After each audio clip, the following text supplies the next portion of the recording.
Hi friends, మీరు చూస్తున్నారు సుమన్ గురు education YouTube channel. నేను మీ తెలుగు సుమన్ మాస్టర్ని.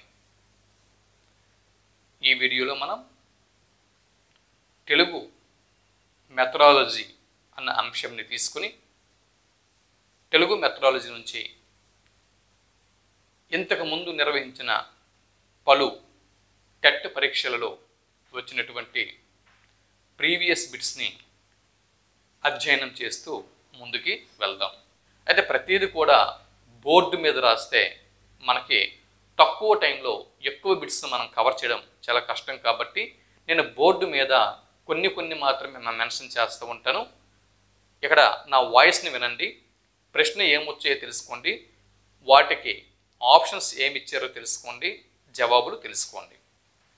సరే, ఇప్పుడు చూడండి, బిట్ నెంబర్ 1, మొదటి బిట్ని మనం చూద్దాం. Bit number 1 ఏమడిగాడు? ఒక సంవత్సర కాలంలో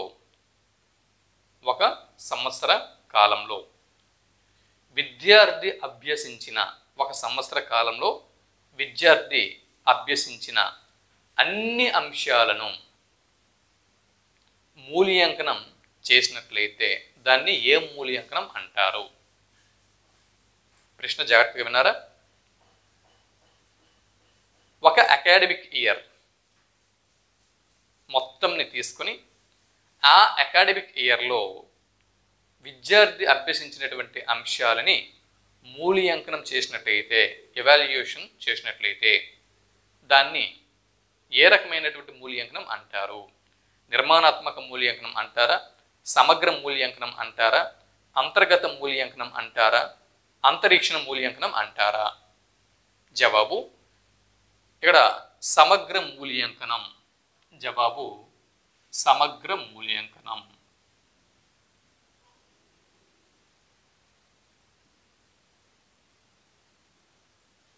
సమగ్ర మూల్యాంకనం సరైనటువంటి జవాబు. రెండవ ప్రశ్నని చూద్దాం. బిట్ నెంబర్ 2, విద్యార్థులకు సభా నిర్వహణ సామర్థ్యం. చూడండి, సభా నిర్వహణ సామర్థ్యం మరియు అనుభవ జ్ఞానం. సభా నిర్వహణ సామర్థ్యం మరియు అనుభవ జ్ఞానం వీటిని అందించేవి పాఠశాల పత్రికలు, భాషా ప్రయోగశాలలు, సారస్వత సంఘాలు, వ్యాస రచనలు.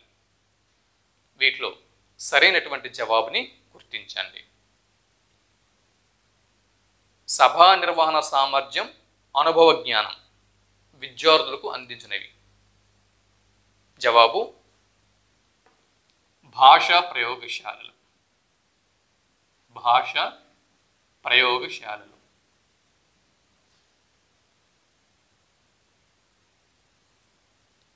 మూడవ ప్రశ్నని ఇప్పుడు మనం చూస్తున్నాం. విద్యార్థుల వాచకాలలో ఉండే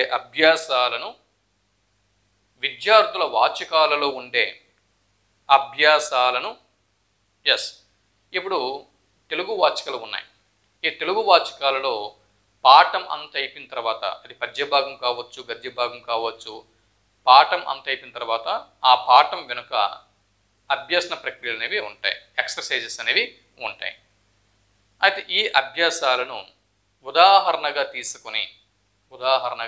తీసుకుని ఆయా లక్షణాలను, సూత్రాలను అనుమానోప నిష్పత్తి పద్ధతిలో బోధించుటను ఏమంటారు? ఇది ప్రశ్న. అంటే ప్రశ్న అర్థమైందా? ఒక్కొక్క లెసన్ వెనుక ఎక్సర్సైజెస్ అనేవి ఉంటాయి. వాటిని ఉదాహరణ పూర్వకంగా ఆ వ్యాకరణ లక్షణాలను మరియు సూత్రాలని ఉదాహరణలతో సహా ఉదాహరణ ఇలా అనుమానోపనిష్పత్తి పద్ధతిలో ఉదాహరణాత్మకంగా బోధిస్తే, అంటే వ్యాకరణ అంశాలని ఉదాహరణాత్మకంగా అనుమానోపనిష్పత్తి రూపంలో బోధిస్తే దాన్ని ఏ రకమైన వ్యాకరణ బోధన అంటారు? ప్రాయోగిక వ్యాకరణ బోధన అంటారా? తులనాత్మక వ్యాకరణ బోధన అంటారా? సంప్రదాయ వ్యాకరణ బోధన అంటారా? నైమిత్తిక వ్యాకరణ బోధన అంటారా అన్నది బిట్. సరైన జవాబును గుర్తించండి. జవాబు నైమిత్తిక వ్యాకరణ బోధన.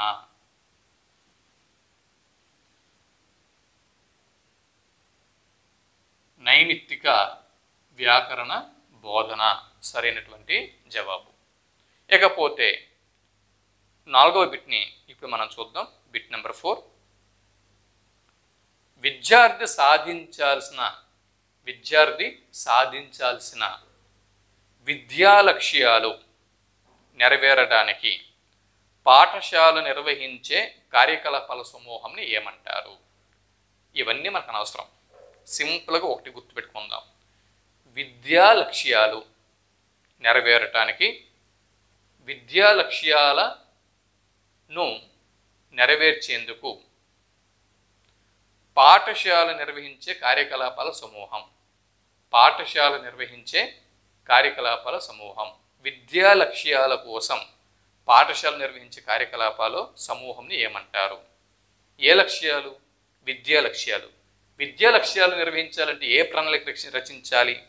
విద్యా ప్రణాళిక, పాఠ్య ప్రణాళిక, యూనిట్ ప్రణాళిక, గ్రంథ ప్రణాళిక. విద్యా లక్ష్యాల కోసము విద్యా ప్రణాళికని రచిస్తాం. కాబట్టి ఇక్కడ విద్యా ప్రణాళిక సరైనటువంటి జవాబు. ఇకపోతే 5వ బిట్ని చూద్దాం. Bit number 5. 5వ బిట్ని కనుక మనం పరిశీలన చేసినట్లయితే చూడండి. రాయబడిన లేదా అచ్చు వేసిన అంశంని, అది రాయబడిన అంశం అవ్వచ్చు లేదా అచ్చు వేసినటువంటి అంశం అవ్వచ్చు. రాయబడిన అంశంని కానీ లేదా అచ్చు వేసినటువంటి అంశంని కానీ విద్యార్థి చూసి తనలో తాను చదువుకుంటూ రాయటంని ఏమంటారు? రాయబడిన లేదా అచ్చు వేసిన అంశంని అంటే printed matter or written material ఏదైనా విద్యార్థి చూసి తనలో తాను చదువుతూ దాన్ని రాస్తున్నట్లయితే దీన్ని ఏ రకమైన లేఖనం అని చెప్పి అంటారు? ఉక్త లేఖనం అంటారా? దృష్ట లేఖనం అని చెప్పి అంటారా? విస్తార లేఖనం అని చెప్పి అంటారా? క్షుణ్ణ లేఖనం అని చెప్పి అంటారా అన్నది ప్రశ్న. సరైన ఆప్షన్ ఏదే ఉంటుంది? జవాబు దృష్ట లేఖనం సరైనటువంటి జవాబు. దృష్ట లేఖనం అంటే విషయం ఒకటే, అక్కడ ఉన్నది ఒక మ్యాటరు, ఉన్న మ్యాటర్ని విద్యార్థి తనలో తాను చదువుతూ చూసి రాస్తూ ఉంటాడు. దాన్ని దృష్ట లేఖనం అని చెప్పి అంటారు. ఇక బిట్ నెంబర్ 6, 6వ బిట్ని ఇప్పుడు మనం పరిశీలన చేస్తున్నాం.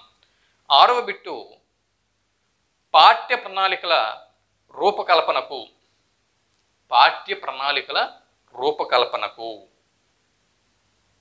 పాఠ్యాంశాల ఎంపికకు ముందు పాఠ్య ప్రణాళికని రూపొందించాలి. ఆ పాఠ్య ప్రణాళిక ఆధారంగా పాఠ్యాంశాలని ఎంచుకోవాలి. ఇందుకోసం ఉపకరించి ఆయా పాఠ్యాంశాల ద్వారా విద్యార్థుల్లో సాధించాల్సిన స్థూలమైన ప్రవర్తన మార్పులను తెలియజేయునవి క్రింది వాటిలో ఏవి? ఉద్దేశాల, గమ్యాల, లక్ష్యాల, స్పష్టీకరణల అన్నది బిట్టు. మనకి ప్రశ్న అర్థమైతేనే జవాబుని మనం అటెంప్ట్ చేయగలం. ప్రశ్న ఏంటి? పాఠ్య ప్రణాళిక రూపకల్పన, పాఠ్య ప్రణాళిక ఆధారంగా పాఠ్యాంశాల ఎంపిక. ఇందుకోసం ఉపయోగపడుతూ విద్యార్థులు సాధించాల్సిన స్థూలమైన ప్రవర్తన మార్పులను తెలియజేయనివి క్రింది వాటిలో ఏవి? స్థూలమైన ప్రవర్తన మార్పులు. విద్యార్థుల్లో స్థూలమైన ప్రవర్తన మార్పులకు క్రింది వాటిలో ఏవి సహాయపడతాయి? ఉద్దేశాలు, గమ్యాలు, లక్ష్యాలు, స్పష్టీకరణలు. జవాబు ఉద్దేశాలు. ఉద్దేశాలు సరైనటువంటి జవాబు. 6 ప్రశ్నల్ని మనం పూర్తి చేసుకున్నాం. అర్థవంతమైన పదాల సమూహమే భాష.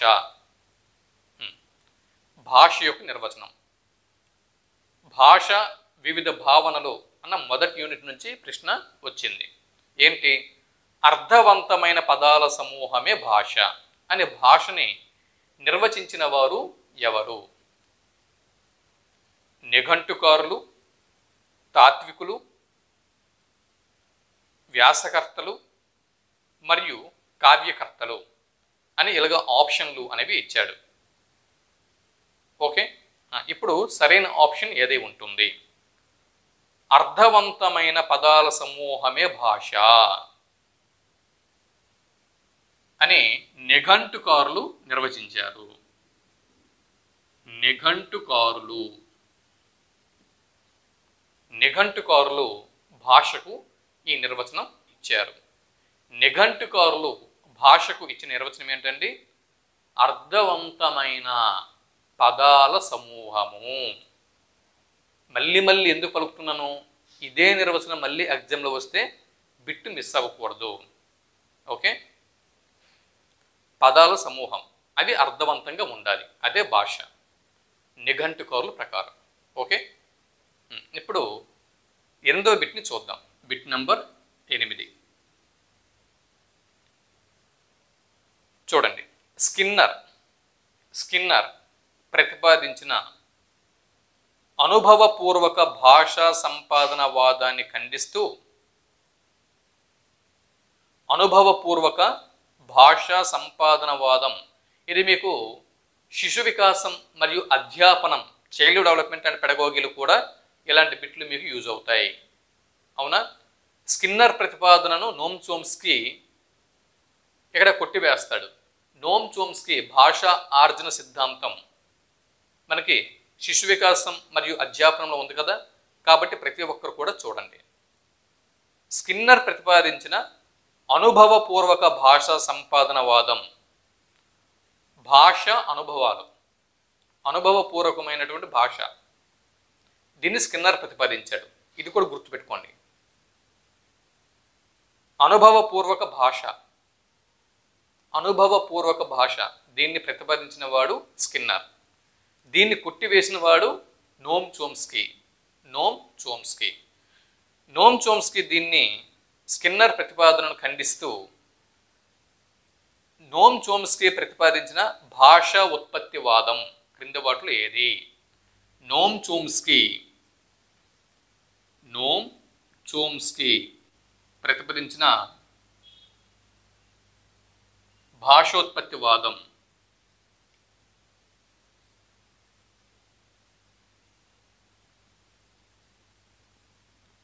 నోమ్ చోమ్స్కీ ప్రతిపాదించిన భాషోత్పత్తివాదం క్రింది వాటిలో ఏది? నోమ్ చోమ్స్కీ ప్రతిపాదించిన భాషోత్పత్తివాదం క్రింది వాటిలో ఏది?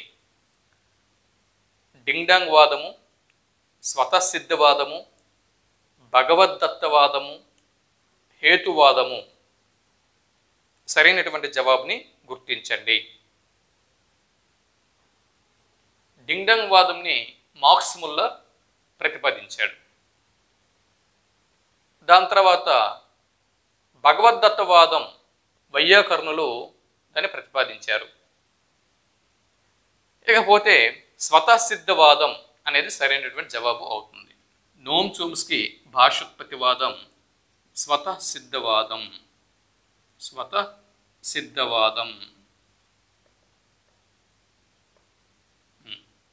నోమ్ చోమ్స్కీ ప్రతిపాదించిన భాషోత్పత్తివాదము స్వతసిద్ధవాదం. 8 బిట్లు పూర్తి చేసుకున్నాం. 9వ బిట్ని ఇప్పుడు మనం చూద్దాం. Bit number 9. 9వ బిట్ని ఇప్పుడు మనం చూస్తున్నాం. Bit number 9. తొమ్మిదో బిట్ ఏంటంటే ఇక్కడ చూడండి, వినేటప్పుడు దేని గ్రహించాలి, దేని గ్రహించకూడదు, వినేటప్పుడు దేనిని గ్రహించాలి, దేనిని గ్రహించకూడదు, దేన్ని గ్రహించాలి, దేన్ని గ్రహించకూడదు అనే విషయాన్ని గుర్తించే శక్తిగల శ్రవణం, దీన్ని ఏమంటారు? ప్రశ్న మరొకసారి చూడండి.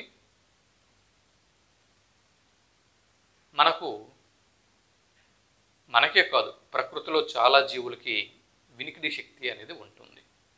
అవునా? మనకు కూడా వినికిడి శక్తి ఉంది. అందుకే భగవంతుడు 2 చెవులను మనకి ఇచ్చాడు. అయితే వినేటప్పుడు వేటిని గ్రహించాలి, వేటిని గ్రహించకూడదు. ఇప్పుడు ఎవడో రోడ్డంతా పోతూ ఉన్నాం, రోడ్డంతా పోతూ ఉన్నప్పుడు ఎవడో ఒక దరిద్రపు వెధవ అడ్డమైన మాటలు మాట్లాడుతున్నాడు, ఏవో బండ బూతులు తిడుతున్నాడు. అవి మనకు అనవసరం. ఎక్కడో ఎవరినో ఏదో తిట్టుకుంటాడు. సో అటువంటివి మనం అసలు మన చెవిలో పట్టించుకోకూడదు. ఎక్కడో ఒక దగ్గర రామకీర్తనం మనం వెళ్తున్నప్పుడు హనుమాన్ చాలీసా లేదా ఇక్కడ భగవద్గీత పారాయణం, రామాయణ పారాయణం లేదా గరికపాటి వారి ప్రవచనాలు, చాగంటి కోటేశ్వరరావు గారి ప్రవచనాలు, ఇటువంటివి మనకి వినిపిస్తున్నాయి. సో అటువంటి వాటిని మనం వినొచ్చు. కాబట్టి ఈ విధంగా దేన్ని గ్రహించాలి, దేన్ని గ్రహించకూడదు అనే విషయంని గుర్తించగల శ్రవణంని ఏమంటారు? విస్తార శ్రవణం, ప్రశంసా శ్రవణం, విమర్శనాత్మక శ్రవణం, సూక్ష్మ భేదగ్రాహక శ్రవణం. వీటిలో సరైనది ఏది గుర్తించండి. దేన్ని గ్రహించాలి, దేన్ని గ్రహించకూడదు అని తెలుసుకుంటూ వినటం, దీన్ని సూక్ష్మ భేదగ్రాహక శ్రవణం అంటారు. సూక్ష్మ భేద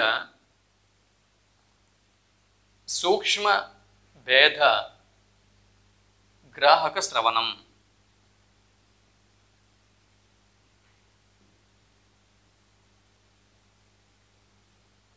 సూక్ష్మ భేద గ్రాహక శ్రవణం అని చెప్పి పేర్కొంటారు. సూక్ష్మ భేద గ్రాహక శ్రవణం అని చెప్పి పేర్కొంటారు. ఓకే. దాని తర్వాత దేన్ని వినాలి, దేన్ని వినకూడదు. ఎస్, సూక్ష్మంగా మనం గ్రహించాలి, సూక్ష్మంగా గ్రహిస్తూ వాటిని వినాలి. అంటే ఇక్కడ మనం మన యొక్క సూక్ష్మ బుద్ధిని వినియోగిస్తూ వేటిని వినాలి, వేటిని వినకూడదు అనేది మనం నిర్ణయించుకుంటే దాన్ని సూక్ష్మ భేద గ్రాహక శ్రవణం అని చెప్పి అంటారు. ఇకపోతే బిట్ నంబర్ 10, 10వ బిట్ని ఇప్పుడు మనం చూద్దాం. బిట్ నంబర్ 10, 10వ బిట్. అంటే ఈ వీడియోలో మొత్తం ఎన్ని తెలుగు మెథడాలజీ బిట్స్ని మనం కవర్ చేస్తాం అనేది చూద్దాం. స్పష్టత, నిర్దిష్టత, ధారాళత అను లక్షణాలు వర్తించే నైపుణ్యం. చూడండి, స్పష్టత, నిర్దిష్టత, ధారాళత అను లక్షణాలు వర్తించే నైపుణ్యం పఠనమా, లేఖనమా, భాషణమా, యాంత్రికమా? సరైనటువంటి జవాబుని గుర్తించండి. జవాబు భాషణం. జవాబు భాషణం. భాషణం అనే నైపుణ్యానికి, భాషణం అన్న నైపుణ్యానికి కావలసినటువంటి లక్షణాలు ఏంటండి? 1 స్పష్టత. స్పష్టత, నిర్దిష్టత,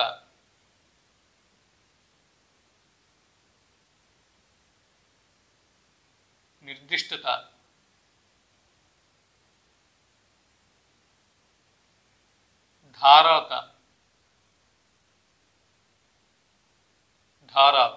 స్పష్టత, నిర్దిష్టత, స్పష్టత, నిర్దిష్టత, ధారాళం. ఇవి భాష యొక్క లక్షణాలు. భాషణం, మంచి భాషణంకి ఉండవలసినటువంటి లక్షణాలు. ఇకపోతే చూడండి,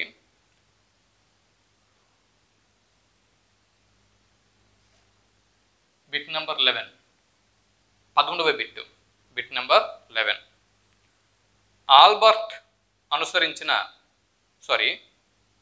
ఆల్బర్ట్ను అనుసరించి పాఠశాల విద్యార్థులకు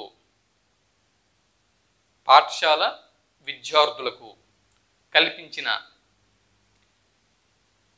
వ్యాసంగాల సమాహారమును ఏమంటారు? చూడండి, ఇక్కడ ఆల్బర్ట్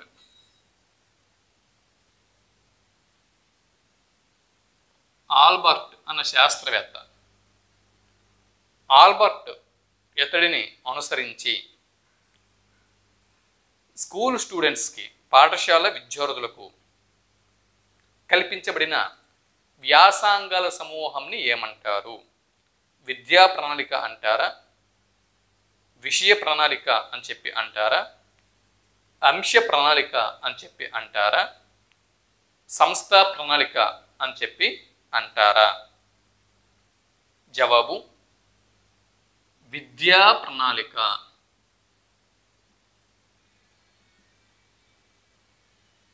విద్యా ప్రణాళిక. ఇక్కడ ఇలా గుర్తుపెట్టుకోండి, విద్యా ప్రణాళిక ఏదైతే ఉందో ఈ విద్యా ప్రణాళికను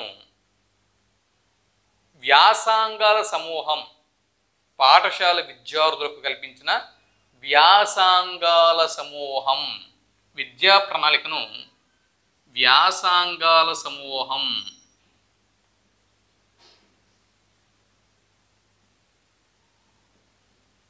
విద్యా ప్రణాళికను వ్యాసంగాల సమూహం అని ఎవరు పేర్కొన్నారు? ఆల్బర్ట్ అన్నతుడు పేర్కొన్నాడు. ఓకే, ఆల్బర్ట్ అన్నతుడు వ్యాసంగాల సమూహంని విద్యా ప్రణాళిక అని చెప్పి పేర్కొన్నాడు. ఇది. నెక్స్ట్ 12వ బిట్ని ఇప్పుడు మనం చూద్దాం. Bit number 12. మన రాష్ట్రంలో భాషా విషయక ప్రణాళిక తయారీలో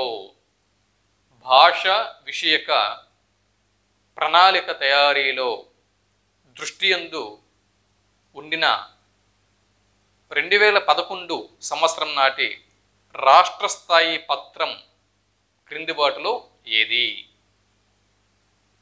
ఆంధ్రప్రదేశ్ రాష్ట్రంలో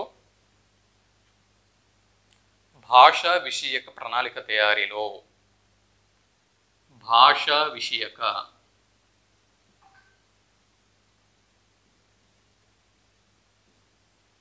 ప్రణాళిక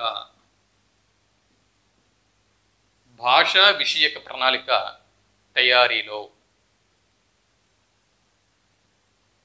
దీనికి సంబంధించిన 2011 సంవత్సరం నాటి పత్రం, 2011వ సంవత్సరం నాటి మన ఆంధ్రప్రదేశ్ రాష్ట్ర స్థాయి పత్రం క్రింది వాటిలో ఏది అన్నది బిట్టు. రాష్ట్ర విద్యా ప్రణాళిక పత్రం, భాషా బోధన ఆధార పత్రం, మార్గదర్శక పత్రం, భాష మూల్యాంకన పత్రం. జవాబు భాష బోధన ఆధార పత్రం. భాష బోధన ఆధార పత్రం. భాషా బోధన ఆధార పత్రం సరైనటువంటి జవాబు. ఇకపోతే తర్వాత బిట్ని ఇప్పుడు మనం పరిశీలన చేసినట్లయితే బిట్ నెంబర్ 13, 13వ బిట్ని ఇప్పుడు మనం చూస్తున్నాం. పద్య బోధనలో అంటే పద్యంని బోధించేటప్పుడు ఒక ఉపాధ్యాయుడిగా, ఒక భాషోపాధ్యాయుడిగా మనము పద్యంని బోధించేటప్పుడు అనుసరించదగిన ఒక బోధనా పద్ధతి అంటే ఏ బోధనా పద్ధతిని మనం తీసుకోవలసి ఉంటుంది? విశ్లేషణ పద్ధతిన, ఉపన్యాస పద్ధతిన, ప్రశంసా పద్ధతిన, కథన పద్ధతిన. ఇక్కడ 4 బోధనా పద్ధతులు ఉన్నాయి. వీటిలో సరైన జవాబుని గుర్తించండి. జవాబు ప్రశంసా పద్ధతి.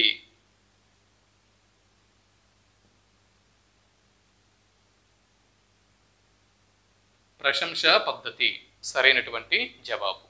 ప్రశంసా పద్ధతి. పద్య బోధనకు విశ్లేషణ పద్ధతి కరెక్ట్ కాదు. ఉపన్యాస పద్ధతి అసలే కరెక్ట్ కాదు.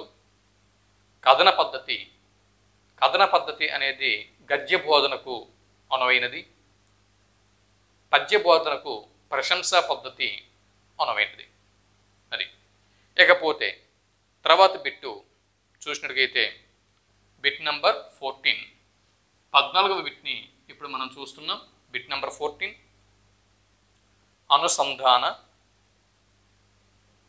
అనుసంధాన అనుమానోపపత్తి పద్ధతులను, అనుసంధాన మరియు అనుమానోపపత్తి పద్ధతులను అనుసరించదగు బోధనా సందర్భం క్రింది వాటిలో ఏది? వ్యాస బోధన, నాటక బోధన, ఉపవాచక బోధన, వ్యాకరణ బోధన. సరైనటువంటి జవాబుని గుర్తించండి. ఇంతకు ముందే మనం చెప్పుకున్నాం, అది అనుమానోపపత్తి పద్ధతి. ఇందులో అనుమానోప నిష్పత్తి అని చెప్పన్నాం కదా, కాదండి, అనుమానోపపత్తి పద్ధతి. అనుమానోపపత్తి పద్ధతి ఏంటది అంటే, ఆయా పాఠ్యాంశాలు వెనక అభ్యాసనలో, అంటే ఈ ఎక్సర్సైజులలో, అభ్యాసంలలో వ్యాకరణ అంశాలు ఉదాహరణపూర్వకంగా సూత్రాలని, వాటిని మనం వివరిస్తూ ఉన్నట్లయితే అనుమానోపపత్తి పద్ధతిలో దాన్ని నైమిత్తిక వ్యాకరణ బోధన అంటారు అని చెప్పి 3వ బిట్లో మనం చెప్పుకున్నాం. సో దానికి సంబంధించింది ఈ బిట్టు. అదే ఏంటి? అనుసంధాన అనుమానోపపత్తి పద్ధతులను అనుసరించుదుకు బోధనా సందర్భం. వ్యాకరణమే కదా. ఇందాకలా అనుమానోపపత్తి పద్ధతిలో నైమిత్తిక వ్యాకరణ బోధన జరిపాం కదా, వ్యాకరణం ఇక్కడ వచ్చింది కదా. కాబట్టి ఇక్కడ కూడా అనుమానోపపత్తి పద్ధతి వచ్చింది కాబట్టి సో ఇది కూడా వ్యాకరణ బోధనకి అని మనం గుర్తుంచుకోవాలి. వ్యాకరణ బోధన. ఇందుకే ప్రశ్న గుర్తుందా మీకు? ప్రశ్న ఏంటి? అనుసంధాన అనుమానోపపత్తి పద్ధతులను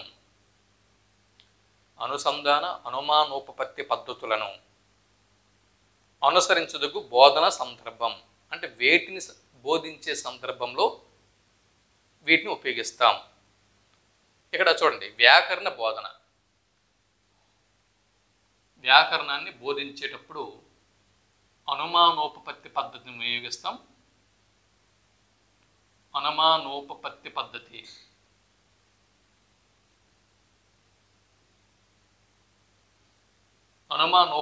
పద్ధతిని వినియోగిస్తాం. అలాగే అనుసంధాన పద్ధతిని ఇక్కడ వాడుకుంటాం. అనుసంధాన పద్ధతి.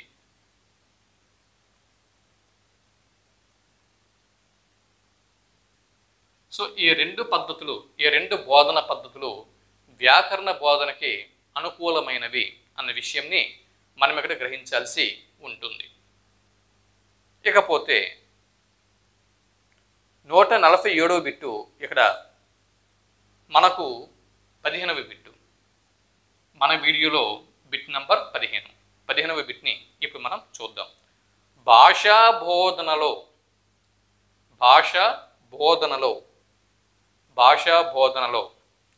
ఫోటోలు, చిత్రాలు, నమూనాలు మున్నగు వాటి సాయంతో విద్యార్థులకు కల్పించదగిన అనుభవాలు ఏవై ఉంటాయి?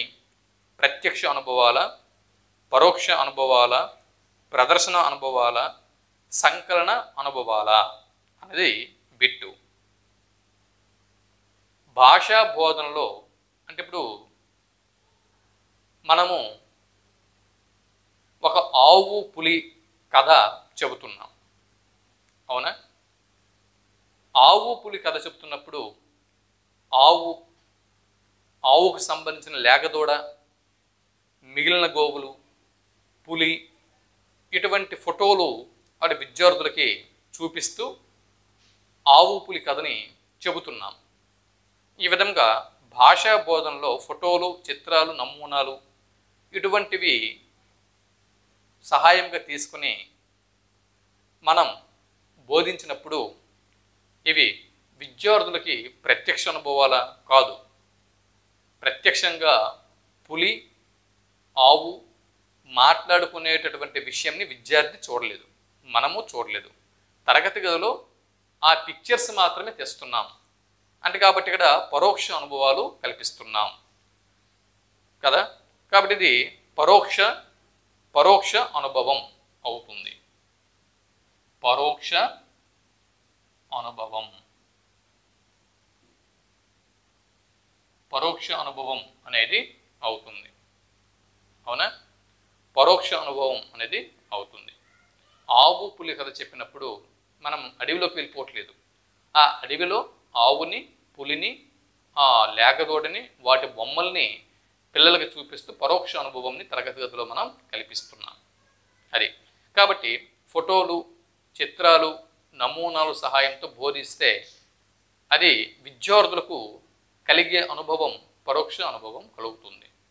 అది ఇక్కడ ఏమడిగాడు? అనుభవం అడిగాడు. అనుభవం అన్నప్పుడు పరోక్ష అనుభవం ఇక్కడ ఎదురవుతుంది విద్యార్థులకి. ఇకపోతే తర్వాత బిట్టు 16వ బిట్ని ఇప్పుడు మనం చూద్దాం. బిట్ నెంబర్ 16, 16వ బిట్ని ఇక్కడ మనం చూస్తున్నాం.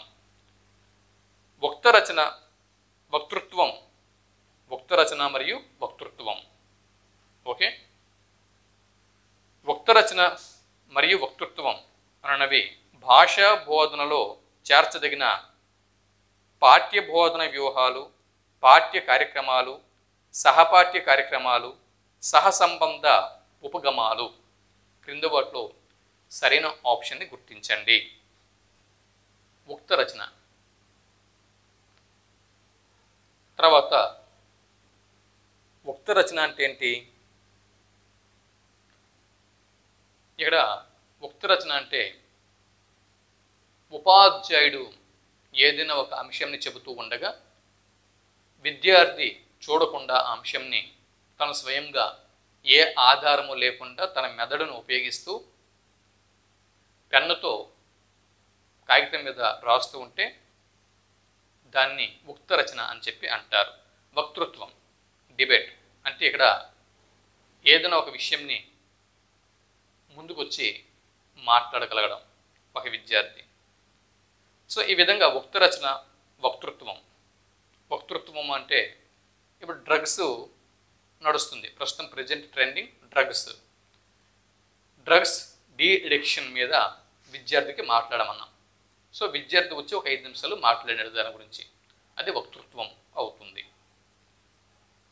ఇవి భాషా బోధనలో ఇవి పాఠ్య బోధన వ్యూహాలు అవుతాయా, లేకపోతే పాఠ్య కార్యక్రమాలు కిందకి వస్తాయా, సహపాఠ్య కార్యక్రమాలు కిందకి వస్తాయా, సహసంబంధ ఉపగమాలు కిందకి వస్తాయా అంటే ఇవి సహపాఠ్య కార్యక్రమాలు అన్న విషయం మనం గుర్తుపెట్టుకోవాలి. సహపాఠ్య కార్యక్రమాలు, సహపాఠ్య కార్యక్రమాలు.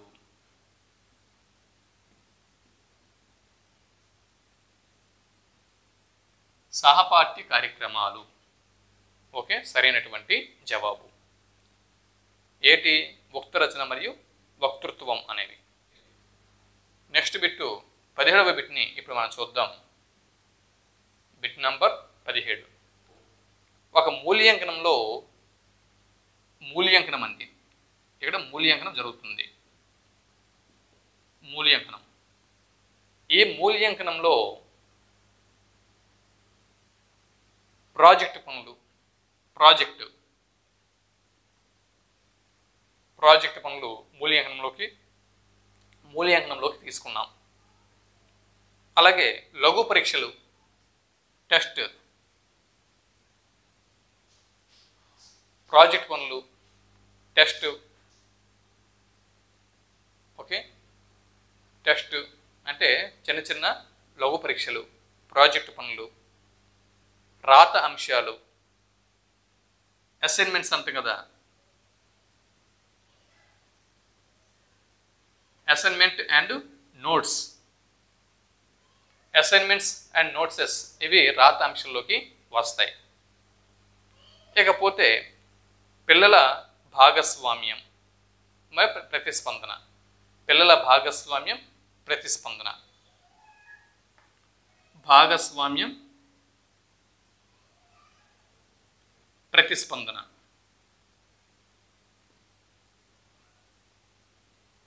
ఈ విధంగా 1, 2, 3, 4 ఈ విధమైనటువంటి ఒక 4 అంశాలను తీసుకుని మూల్యాంకనం జరిపినట్లయితే దాన్ని ఏ విధమైన మూల్యాంకనం అంటారు? నిర్మాణాత్మక మూల్యాంకనం అని చెప్పి అంటారా, ప్రాగుప్తిక మూల్యాంకనం అని చెప్పి అంటారా, లోప నిర్ధారణ మూల్యాంకనం అని చెప్పి అంటారా, లేదా సంకలన మూల్యాంకనం అని చెప్పి అంటారా? జవాబు ఇది నిర్మాణాత్మక మూల్యాంకనం. నిర్మాణాత్మక మూల్యాంకనం ఇది ఏ విధమైన మూల్యాంకనం అండి? నిర్మాణాత్మక మూల్యాంకనం. ఇది నిర్మాణాత్మక మూల్యాంకనం. ఇకపోతే ఆధునీకరించిన మూల్యాంకన విధానానికి చెందిన అంశాలు క్రింది వాటిలో ఏవి? బిట్టు చూడండి. ఆధునీకరించిన ఎన్నో బిట్టు? 18వ బిట్టు ఇక్కడ మనం చూస్తున్నాం. Bit number 18. ఆధునీకరించిన మూల్యాంకన విధానానికి, ఆధునీకరించిన మూల్యాంకన విధానానికి చెందిన అంశాలని గుర్తించండి. ఆప్షన్ 1 వివరణలు, సంజాయిషీలు. ఆప్షన్ 2 వైఖరులు, ఆలోచనలు. ఆప్షన్ 3 అభిరుచులు, ఆసక్తులు. ఆప్షన్ 4 అభ్యసన, అనుభవాలు, విద్యా ప్రమాణాలు. ఇలా ఉన్నాయి. వీటిలో సరైన ఆప్షన్ని గుర్తించండి. సరైన ఆప్షన్ని గుర్తించండి. ఆధునీకరించిన మూల్యాంకన విధానం. ఆధునీకరించిన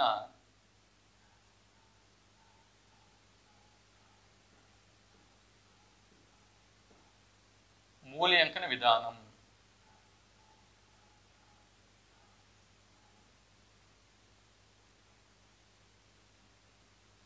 ఆధునీకరించిన మూల్యాంకన విధానం. ఆధునీకరించిన మూల్యాంకన విధానానికి చెందిన అంశాలు క్రింది వాటిలో ఏ వస్తాయి? వివరణలు, సంజాయిషీలు కావు. వైఖరులు, ఆలోచనలు కావు. అభిరుచులు, ఆసక్తులు కావు. అభ్యసన, అనుభవాలు, విద్యా ప్రమాణాలు. అభ్యసన, అనుభవాలు, విద్యా ప్రమాణాలు.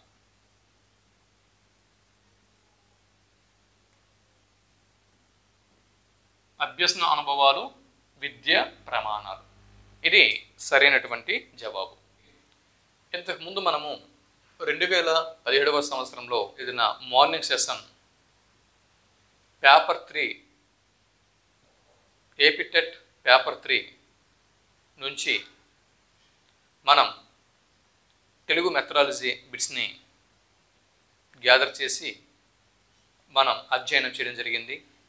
ఇప్పుడు అదే 2017వ సంవత్సరం ఏపీ టెట్ 2017 అదే పేపర్ 3 తెలుగు ప్రశ్నపత్రం మార్నింగ్ సెషన్ తర్వాత రోజు ఆ పేపర్ని ఇప్పుడు మనం పరిశీలన చేస్తున్నాం. అంటే 2 సెషన్స్లలో ఎగ్జామ్ అనేది జరిగింది. మొదటి రోజు ఉదయం, రెండవ రోజు ఉదయం జరిగింది. మొదటి రోజు ఉదయం జరిగింది ఇంతకుముందు మనం చెప్పుకున్నాం. రెండవ రోజు ఉదయం జరిగినటువంటి ఎగ్జామ్ నుంచి ఇప్పుడు ఈ పేపర్ నుంచి బిట్స్ని మనం చూస్తున్నాం. సరే, తెలుగు మెథడాలజీ కదండి. ఇక్కడ ఇందులో ఏమేం బిట్స్ అడిగాడు ఒకసారి మనం పరిశీలన చేద్దాం. ఏమడిగాడు? ఉద్దేశాలు గమ్యాలు నుంచి ఆవిర్భవించి ఉద్దేశాలు గమ్యాల నుంచి ఆవిర్భవించి ఉద్దేశాలు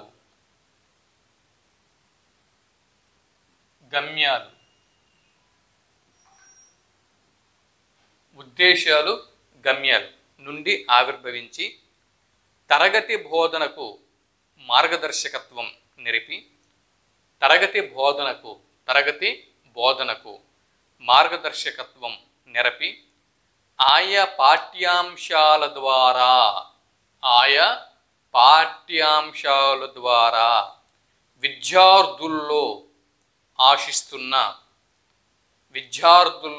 ఆశిస్తున్న ప్రవర్తనా మార్పులను సూచించేవి క్రింది వాటిలో ఏవి? స్పష్టీకరణలు, లక్ష్యాలు, ధ్యేయాలు, ప్రాతిపదిక అంశాలు. సరైనటువంటి జవాబుని గుర్తించండి. జవాబు లక్ష్యాలు సరైనటువంటి జవాబు. లక్ష్యాలు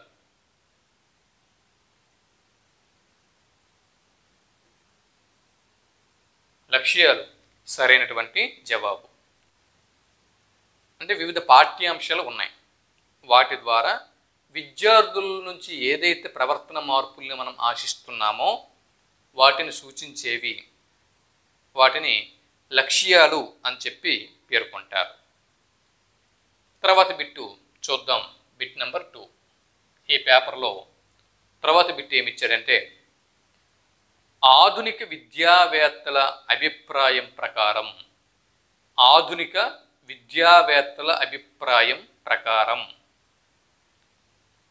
విద్యార్థులకు పఠనం నేర్పటానికి అత్యుత్తమ పద్ధతి ఏది? విద్యార్థులకి పఠనం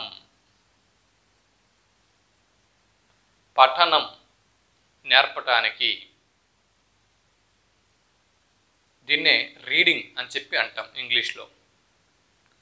రీడింగ్ లేదా పఠనం నేర్పించటానికి అత్యుత్తమ పద్ధతి అక్షర పద్ధతి, పద పద్ధతి, వాక్య పద్ధతి, కథా పద్ధతి. సరైనటువంటి జవాబుని గుర్తించండి. జవాబు వాక్య పద్ధతి.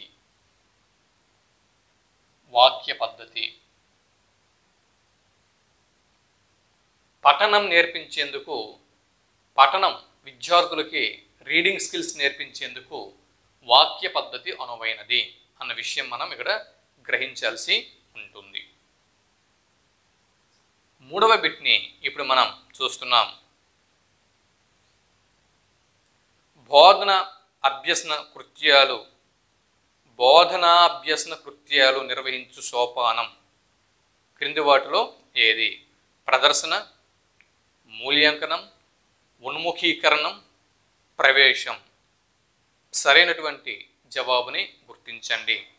బోధన అభ్యసన కృత్యాలు నిర్వహించు సోపానం క్రింది వాటిలో ఏది? జవాబు ప్రదర్శనం.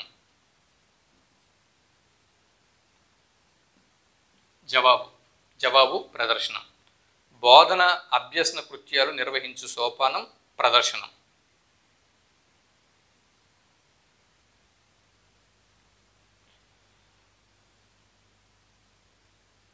ప్రవేశము కాదు, ఉన్ముఖీకరణము కాదు.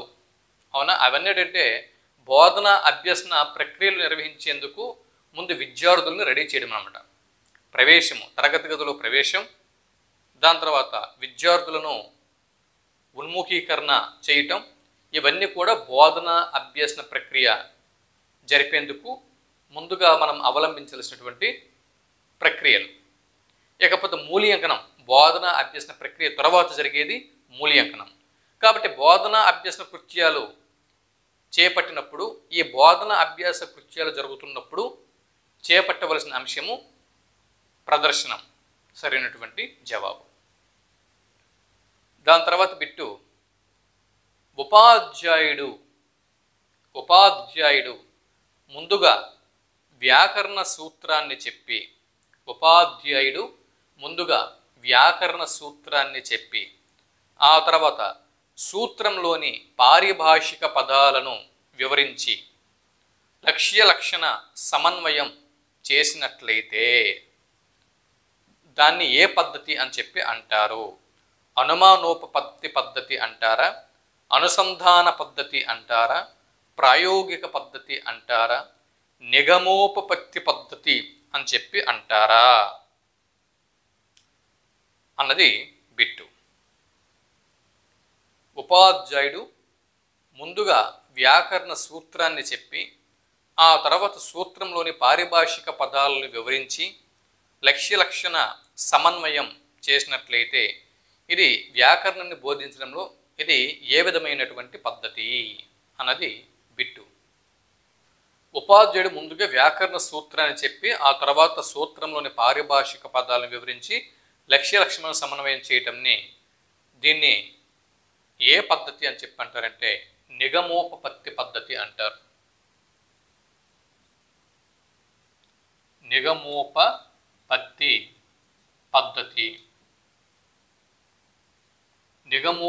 పద్ధతి అని చెప్పి అంటారు. ఈ నిగమోపపత్తి పద్ధతికే సూత్ర పద్ధతి, సంప్రదాయ పద్ధతి, అన్నటువంటి పేర్లు కూడా ఉన్నాయి. నిగమోపపత్తి పద్ధతినే సూత్ర పద్ధతి అంటారు, అలాగే సంప్రదాయ వ్యాకరణ బోధన పద్ధతి అని కూడా పేర్కొంటారు. ఇకపోతే తర్వాత బిట్టు చూద్దాం. 5వ బిట్టు, బిట్ నెంబర్ 5. సమత అనుగుణ్యత.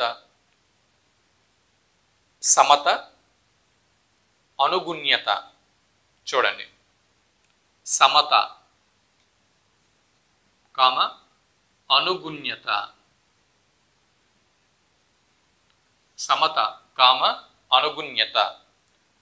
ప్రధాన అంశాలుగా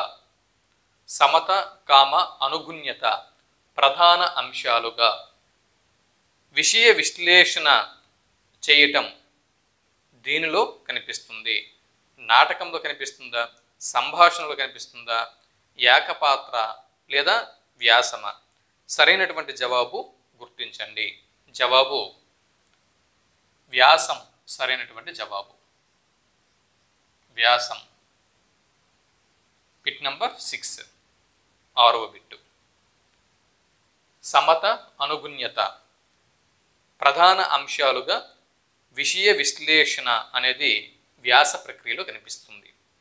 ఇకపోతే బిట్ నంబర్ 6. ఉపాధ్యాయుడు బోధించిన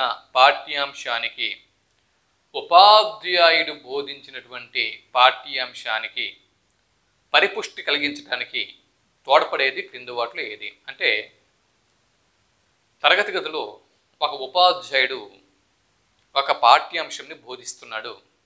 ఆ పాఠ్యాంశానికి పరిపుష్టిని కలిగించడానికి తోడ్పడున్నది పరీక్ష, నికష, ఇంటి పని లేదా దృష్టలేఖనం.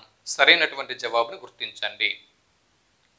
తరగతి గదిలో ఉపాధ్యాయుడు బోధించిన అంశము అది ఇంటికి పిల్లవాడికి హోంవర్క్ ఇస్తేనే, ఇంటి పని ఇస్తేనే దానికి పరిపుష్టి అనేది కలుగుతుంది. అంటే తరగతి గదిలో మాస్టారు చెప్పినటువంటి అంశంని పిల్లవాడు ఇంటికెళ్ళి ఆ చెప్పిన అంశంని ఒకసారి రివిజన్ చేసుకుంటే సో ఆ చెప్పిన అంశానికి పరిపుష్టి కలుగుతుంది. కాబట్టి ఇంటి పని ఇక్కడ సరైనటువంటి జవాబు.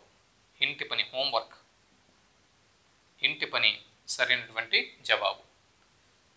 6 బిట్లు మనం పూర్తి చేసుకున్నాం. ఇంకా 7వ బిట్ని చూద్దాం. Bit number 7. చూడండి, నెక్స్ట్ బిట్టు.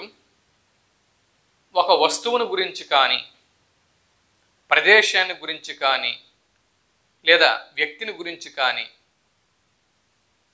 ఒక వస్తువు గురించి లేదా ఒక ప్రదేశాన్ని గురించి లేదా ఒక వ్యక్తిని గురించి విద్యార్థికి ఏర్పడే ప్రత్యేకమైనటువంటి భావం ఏదైతే ఉందో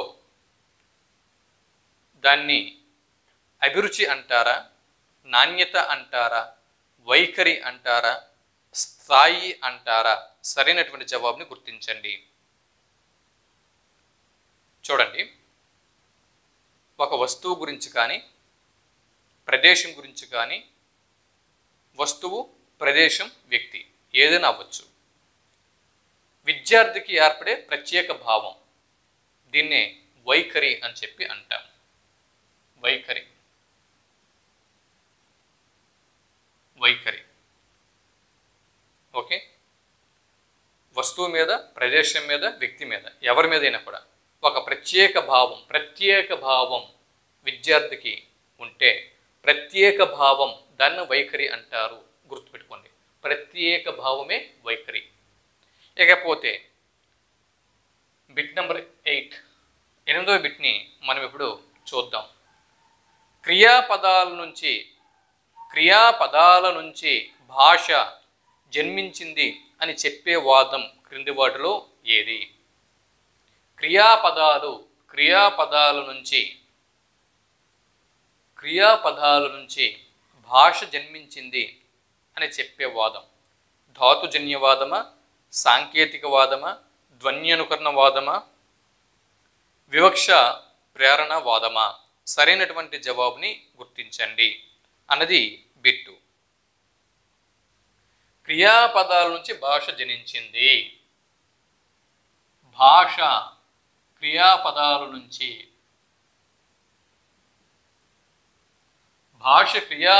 నుంచి జనించింది అని ధాతుజన్యవాదం చెబుతుంది. ధాతుజన్యవాదం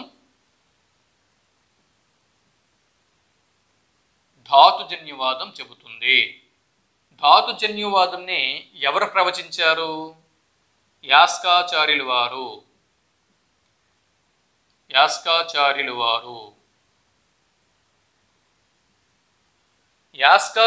వారు ప్రవచించినటువంటి ధాతుజన్యవాదం ఏమని చెబుతుంది? భాషకు మూలం క్రియాపదాలు అని చెబుతుంది. నెక్స్ట్ బిట్ నంబర్ 9, 9వ బిట్ని ఇప్పుడు మనం చూస్తున్నాం. ముఖయంత్రంలో ధ్వని పుట్టే ప్రదేశం ఏది? ముఖయంత్రంలో ధ్వని పుట్టే ప్రదేశం ఏది? గుర్తించండి. కరణం, స్థానం, ప్రయత్నం, ఉదరం. సరైనటువంటి జవాబుని గుర్తించండి. ముఖయంత్రంలో ధ్వని పుట్టే ప్రదేశం స్థానము.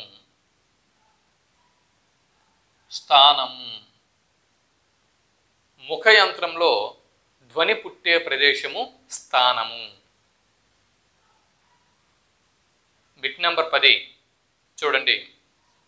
ముఖయంత్రంలో ధ్వని పుట్టే ప్రదేశము స్థానము. విద్యార్థి ఉపాధ్యాయుని ఆదర్శ లేఖనాన్ని,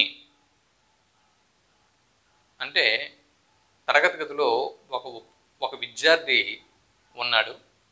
ఆ విద్యార్థి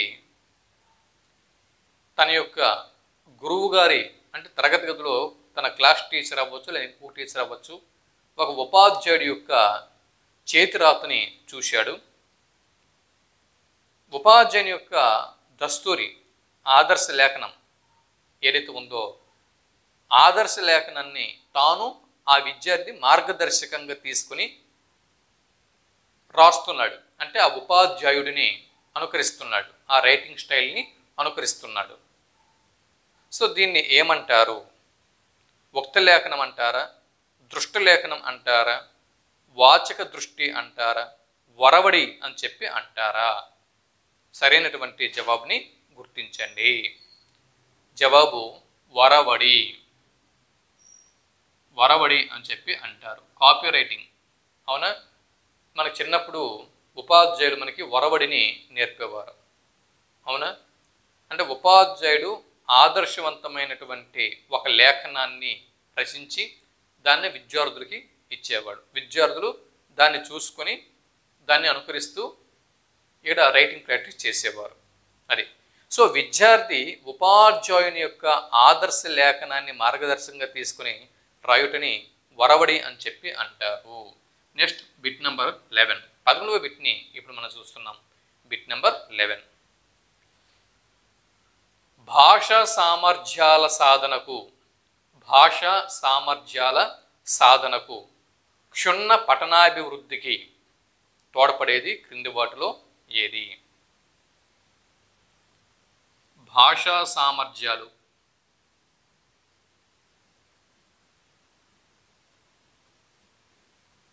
ప్లస్ క్షుణ్ణ పఠనం.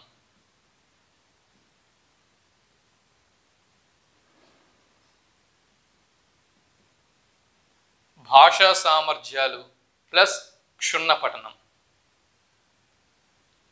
వీటిని అభివృద్ధి పరిచేందుకు తోడ్పడేది క్రింది వాటిలో ఏది? ఉపవాచకం, ప్రధాన వాచకం, కృషి పుస్తకం, అధ్యాపక దర్శిని. సరైనటువంటి జవాబుని గుర్తించండి. జవాబు ప్రధాన వాచకం. ప్రధాన వాచకం అంటే తెలుగు లాంగ్వేజ్ని తీసుకుంటే తెలుగు భాష వాచకాలు, తెలుగు వాచకాలు ఉన్నాయి కదా, తెలుగు వాచకాలు, తెలుగు ఉపవాచకాలు ఉన్నాయి కదా. సో తెలుగు వాచకాలు, ప్రధాన వాచకాలు ఏవైతే ఉన్నాయో అవి పిల్లల్లో విద్యార్థుల భాషా సామర్థ్యాలు మరియు క్షుణ్ణ పఠనం వీటిని పెంపొందింపు చేస్తాయి. కాబట్టి విద్యార్థుల భాషా సామర్థ్యాల కోసం, క్షుణ్ణ పఠనం కోసం ఉపయోగపడే వాచకం ప్రధాన వాచకం. బిట్ అడిగితే గుర్తుపెట్టుకోండి. అలాగే బిట్ నెంబర్ 12, 12వ బిట్ని ఇప్పుడు మనం చూద్దాం. Bit number 12.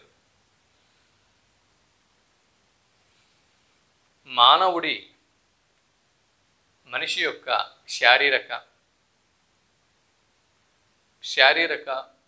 మానసిక ఆధ్యాత్మిక శక్తియుక్తులను సామర్థ్యాలను గుర్తించి సమగ్రంగా బహిర్గతమునరించే సాధనం విద్య అని పేర్కొన్నవారు ఎవరు?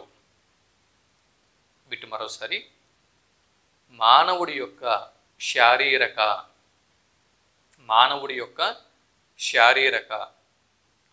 మానసిక ఆధ్యాత్మిక శక్తియుక్తులను సామర్థ్యాలను గుర్తించి సమగ్రంగా బహిర్గతమునరించే సాధనం విద్య.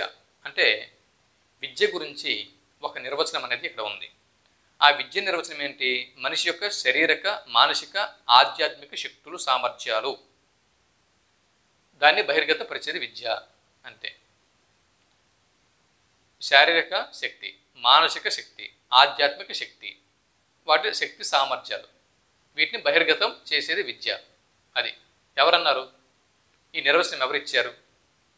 రవీంద్రనాథ్ ఠాగూరా, బెంజమిన్ బ్లూమా, కొమర్రాజు లక్ష్మణరావా, మహాత్మా గాంధీనా? జవాబు గాంధీ, మహాత్మా గాంధీ సరైనటువంటి జవాబు. చూడండి, విద్యకు గాంధీ గారు ఇచ్చినటువంటి నిర్వచనం ఏంటి?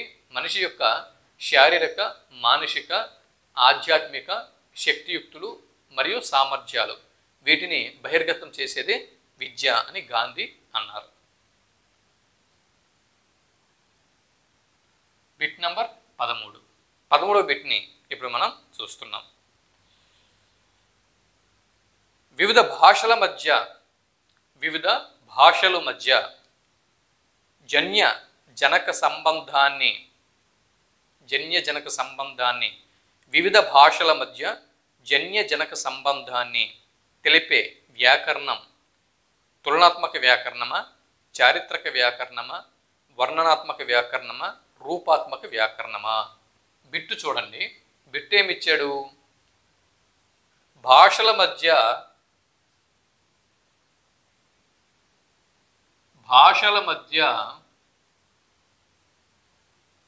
జన్య జనక సంబంధం.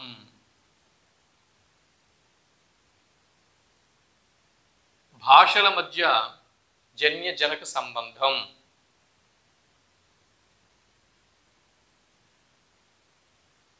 దీన్ని తెలిపేటటువంటి వ్యాకరణం క్రింది వాటిలో ఏది? తులనాత్మక వ్యాకరణమా, చారిత్రక వ్యాకరణమా, వర్ణనాత్మక వ్యాకరణమా, లేదా రూపాత్మక వ్యాకరణమా? సరైనటువంటి జవాబుని గుర్తించండి. జవాబు తులనాత్మక వ్యాకరణం. తులనాత్మక వ్యాకరణం. తులనాత్మక వ్యాకరణం సరైనటువంటి జవాబు. Bit number 14. 14వ బిట్ని మనం పరిశీలన చేసినట్లయితే, పద్య పాఠ్యాంశంని ఏకాంశంగా భావించి బోధించే పద్ధతి ఏది? అంటే మనం ఇప్పుడు తరగతి గదిలోకి వెళ్ళి పద్య భాగంని తీసుకున్నాం. ఒక పాఠం పద్య భాగంకి చెందినటువంటి పాఠ్య భాగం తీసుకున్నాం. ఇప్పుడు ఆ పద్య పాఠ్యాంశంని బోధించాలి, ఏకాంశంగా బోధించాలి. ఏకాంశంగా భావించి బోధించే పద్ధతి క్రింది వాటిలో ఏది? పఠన పద్ధతి, ప్రశంసన పద్ధతి, పూర్ణ పద్ధతి, ఖండ పద్ధతి. సరైనటువంటి జవాబుని గుర్తించండి. జవాబు పూర్ణ పద్ధతి. పూర్ణ పద్ధతి. మొత్తం ఒక పద్య భాగానికి చెందిన ఒక పాఠంని ఏకాంశంగా, ఒకే అంశంగా భావించి బోధన అభ్యసన ప్రక్రియ చేపడితే అది పూర్ణ పద్ధతి అవుతుంది. ఇకపోతే 14 బిట్లు అయ్యాయి.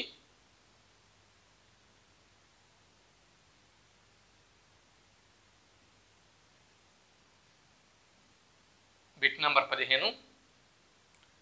ఉపాధ్యాయుని బోధనకు, విద్యార్థుల అవగాహనకు పూరకాలుగా పనిచేసేవి క్రింది వాటిలో ఏవి? ఇదే బిట్ మనకి ఎగ్జామ్లో వచ్చింది అనుకుందాం. సరైన జవాబుగా మనం దేన్ని గుర్తిస్తాం? ఉపాధ్యాయుని యొక్క బోధనకు. ఉపాధ్యాయుని బోధనకు.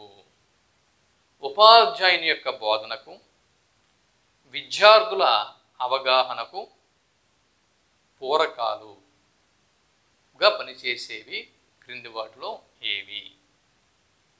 బోధనోపకరణలు, మూల్యాంకనం, సమావేశాలు, నైపుణ్యాలు. సరైనటువంటి జవాబుని గుర్తించండి. బోధనకు మరియు విద్యార్థుల అవగాహనకు పూరకాలు.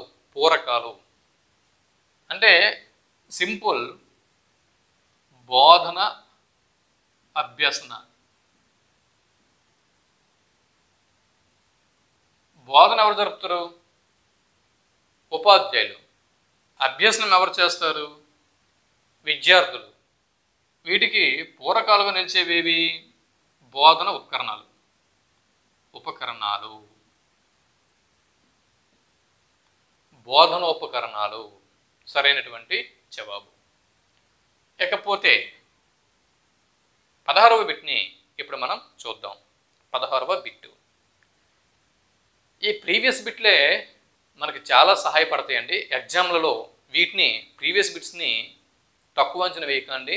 వీటిని చాలా జాగ్రత్తగా అవగాహన చేసుకుంటూ పదండి. ఈ ప్రీవియస్ బిట్స్ ఇంతకుముందు ఒక 18 ఇచ్చినాను. ఇప్పుడు మరికొన్ని 18 బిట్లు ఇప్పుడు నడుస్తున్నాయి. ఈ 36 బిట్ల నుంచి కనీసం 3 బిట్లు మనకి తగిలిన కూడా అదృష్టమే కదా. కాబట్టి వీటిని కూడా ఇప్పుడు మనం ఎంతైతే చదువుతూ ఉంటామో, కంటెంట్ కావచ్చు, మెథడాలజీ కావచ్చు, మనం చదివినటువంటి అంశానికి ప్రాక్టీస్ అనేది అవసరం. అందులోనూ ప్రీవియస్ ఇయర్ క్వశ్చన్ పేపర్స్ని మన దగ్గర పెట్టుకొని వాటిని ప్రాక్టీస్ చేస్తూ ఇంకా అదనపు బిట్స్ని మనం ప్రాక్టీస్ చేసినప్పుడు మనం చదివినటువంటి అంశానికి, మన ప్రిపరేషన్కి మంచి న్యాయం అనేది జరుగుతుంది. సరే, ఇకపోతే 16వ బిట్ని ఇప్పుడు మనం చూస్తున్నాం. Bit number 16. క్రింది వాటిలో దృశ్య శ్రవణ బోధనోపకరణం ఏది? క్రింది వాటిలో దృశ్య శ్రవణ బోధనోపకరణం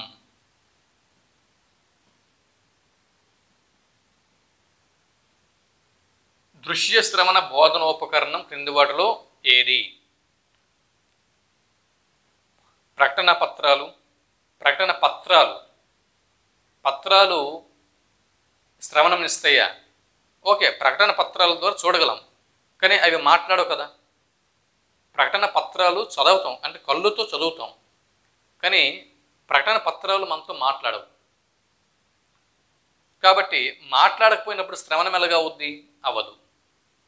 ఇది కాదు. తర్వాత టేప్ రికార్డ్. టేప్ రికార్డర్ అనేది ఉంది. టేప్ రికార్డర్ కేవలం శ్రవణ పరికరం మాత్రమే, దృశ్య పరికరం కాదు. అవునా? దాని తర్వాత తోలుబొమ్మలు ఉన్నాయి. తోలుబొమ్మలు కేవలం దృశ్య పరికరం మాత్రమే, శ్రవణ పరికరం కాదు. మరి టెలివిజన్ ఉంది. ఎస్, టెలివిజన్ దృశ్య శ్రవణ పరికరం. టెలివిజన్.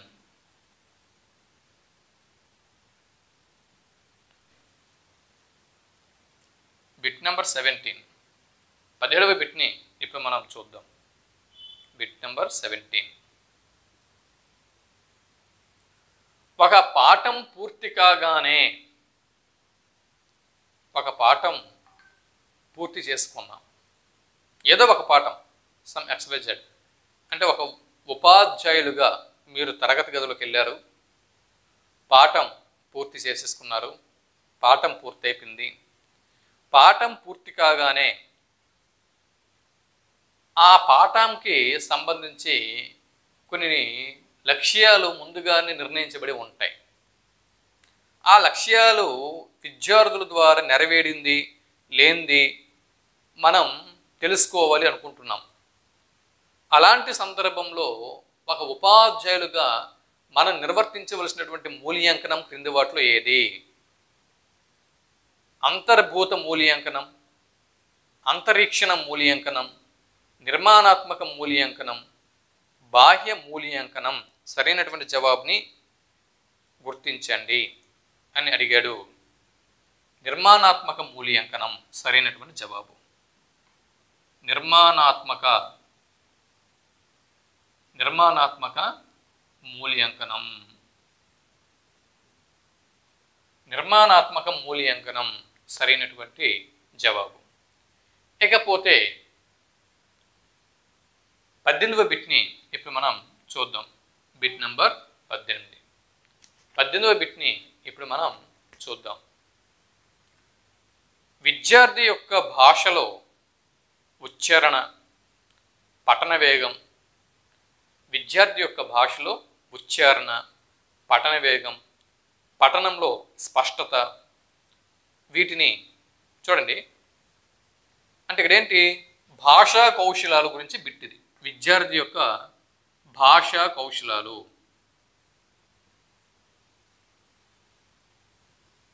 స్పీకింగ్ స్కిల్స్ గురించి ఇక్కడ మనం మాట్లాడుతున్నాం.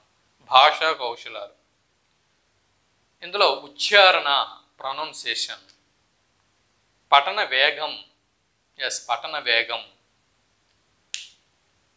మరీ స్లోగా అంటే ఉండకూడదు, మరీ స్పీడ్గా ఉండకూడదు. వేగం అనేది సమతుల్యతతో వేగం అనేది ఉండాలి. పఠనంలో స్పష్టమైనటువంటి పఠనం.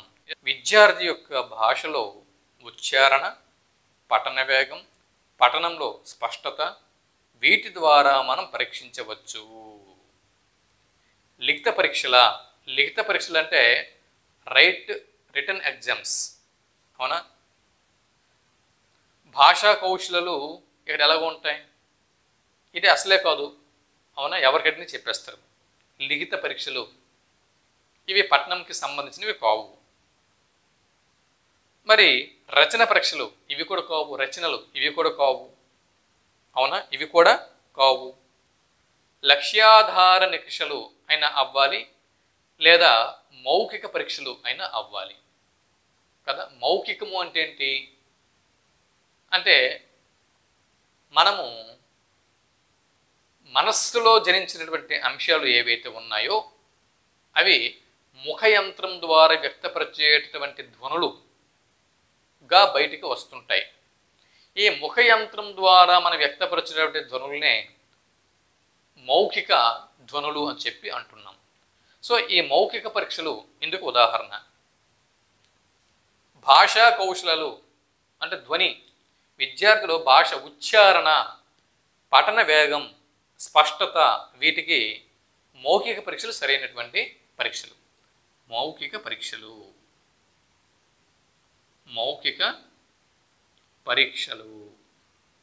మౌఖిక పరీక్షలు చేస్తేనే ఇవన్నీ తెలుస్తాయి. ఒక విద్యార్థికి నత్తి ఉంటుంది, నత్తి ఉన్నప్పుడు కూడా ఎగ్జామ్ మంచిగా రాయగలడు, అవునా, తన భావాల్ని ప్రజెంటేషన్ చేయగలడు. అది నత్తి ఉన్న అబ్బాయి నోటితో మాట్లాడగలడా? మాట్లాడినా కూడా స్పష్టత ఉండదు, ఏవేవో సమస్యలు అనేవి వస్తూ ఉంటాయి. కాబట్టి ఇక్కడ మౌఖిక పరీక్షలు సరైనటువంటి జవాబు. సో ఇక్కడ మరొక పేపర్ నుంచి ఆ పేపర్లో ఉన్నటువంటి మొత్తం 18 తెలుగు మెథడాలజీ ప్రశ్నల్ని, ప్రీవియస్ ప్రశ్నల్ని మనం ఇప్పుడు అధ్యయనం చేయడం జరిగింది. ఇకపోతే 2017వ సంవత్సరంలో మరొక షిఫ్ట్లో, 3వ షిఫ్ట్ ఈవినింగ్ సెషన్లో ఒక తెలుగు ఎగ్జామ్ అనేది నడిచింది. అంటే 2 మార్నింగ్ షిఫ్ట్లు, ఒక ఈవినింగ్ షిఫ్ట్. ఆ ఈవినింగ్ షిఫ్ట్కి సంబంధించినటువంటి తెలుగు పేపర్ని తీసుకుని అందులోని తెలుగు మెథడాలజీ బిట్స్ని ఇప్పుడు మనం చూసుకున్నాం. మొదటి బిట్ని చూద్దాం. ఈ పేపర్లో ఉన్నటువంటి తెలుగు మెథడాలజీ బిట్స్ని కనుక మనం పరిశీలన చేస్తే, బోధన అభ్యసనకు ప్రాతిపదికలు, బోధన లక్ష్యాల సూక్ష్మ రూపాలు క్రింది వాటిలో ఏవి గుర్తించండి. ప్రశ్న మరోసారి. బోధన అభ్యసనకు ప్రాతిపదికలు, బోధన లక్ష్యాల సూక్ష్మ రూపాలు క్రింది వాటిలో ఏవి? ఆప్షన్ 1 లక్ష్యాలు, ఆప్షన్ 2 స్పష్టీకరణలు, ఆప్షన్ 3 గమ్యాలు, ఆప్షన్ 4 ఉద్దేశాలు. జవాబు స్పష్టీకరణలు సరైనటువంటి జవాబు.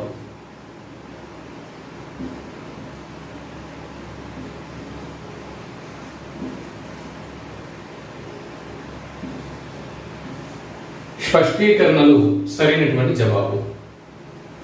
సింపుల్.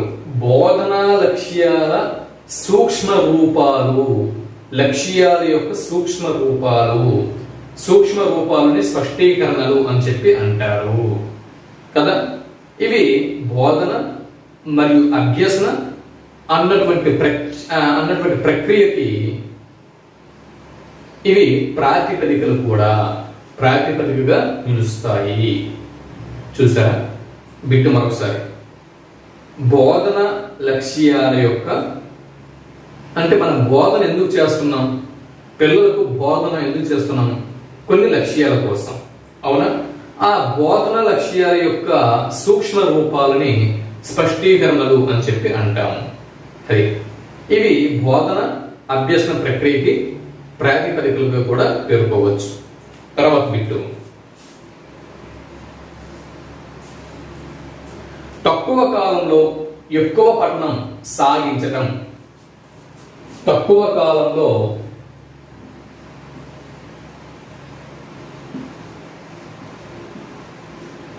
ఎక్కువ పఠనం,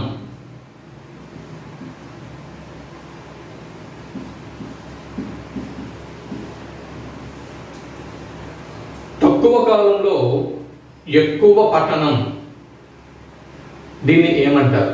అంటే చాలా తక్కువ కాలంలో ఎక్కువగా మ్యాటర్ని మనం చదివినట్టయితే అది విస్తార పఠనం అవుతుందా, క్షుణ్ణ పఠనం అవుతుందా, ప్రకాశ పఠనం అవుతుందా, బాహ్య పఠనం అవుతుందా? జవాబు విస్తార పఠనం అవుతుంది. విస్తార పఠనం.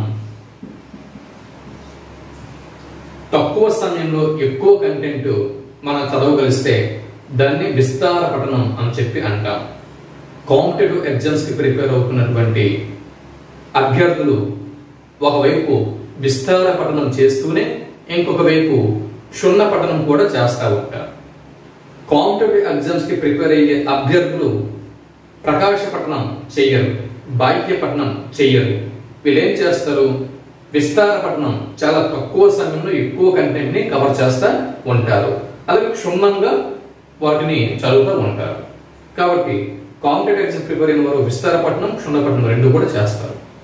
సరే, అయితే ఇక్కడ ఇప్పుడు బిట్టేటంటే తక్కువ కాలంలో ఎక్కువ పఠనం సాగించడాన్ని విస్తార పఠనం అని చెప్పి అంటారు.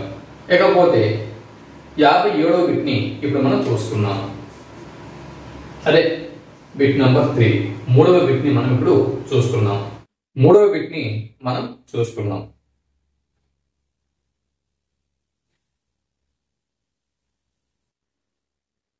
విద్యా సంస్థల అంటే ఒక విద్యా సంస్థ ఉంది.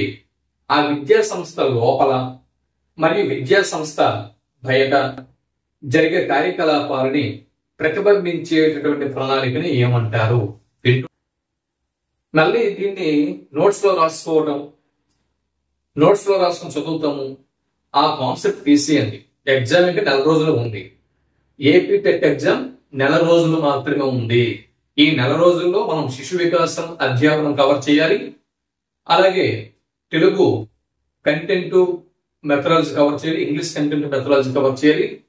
దాని తర్వాత మీ మదర్ సబ్జెక్ట్ ఉంటుంది, దాని యొక్క మెథడాలజీ ఉంటుంది. ఇన్ని అంశాలు ఇంకా మీరు నోట్స్ రాసుకుని కూర్చుంటే అది కష్టం. కాబట్టి మీరు ఏం చేస్తారంటే ఏదైతే నేను కంటెంట్ అదే తెలుగు మెథడాలజీ ఇస్తున్నానో వాటిని వీడియో అవసరమైతే 2 సార్లు 3 సార్లు 4 సార్లు విని ఎగ్జామినేషన్ హాల్కి వెళ్ళిపోండి. అంతే. ఇంకా వీటిని రాసుకుంటాం అనే కాన్సెప్ట్ మర్చిపోండి. ఇకపోతే విద్యా సంస్థ లోపల విద్యా సంస్థ బయట జరిగే కార్యకలాపాలు ప్రతిబింబించేటట్లు ఉండే ప్రణాళిక కింది వాటిలో ఏది అన్నది బిట్టు. పాఠ్య ప్రణాళిక, సంస్థాగత ప్రణాళిక, సమగ్ర ప్రణాళిక, వార్షిక ప్రణాళిక. అంటే సంస్థాగత ప్రణాళిక, సంస్థాగత ప్రణాళిక, సంస్థాగత ప్రణాళిక సరైనటువంటి జవాబు.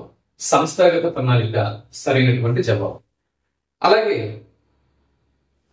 శిశు మనస్తత్వానికి అనుకూలమైన వ్యాకరణ బోధనా పద్ధతి క్రింది వాటిలో ఏది? విద్యార్థుల మనస్తత్వాన్ని మనం క్యాచ్ చేయాల్సి ఉంటుంది. శిశువు మనస్తత్వానికి అనుకూలమైన వ్యాకరణ బోధన పద్ధతి క్రింది వాటిలో ఏది? నిగమోపపత్తి పద్ధతి, సూత్ర పద్ధతి, అనుమానోపపత్తి పద్ధతి, అనుసంధాన పద్ధతి. మీరేమనుకుంటున్నారు?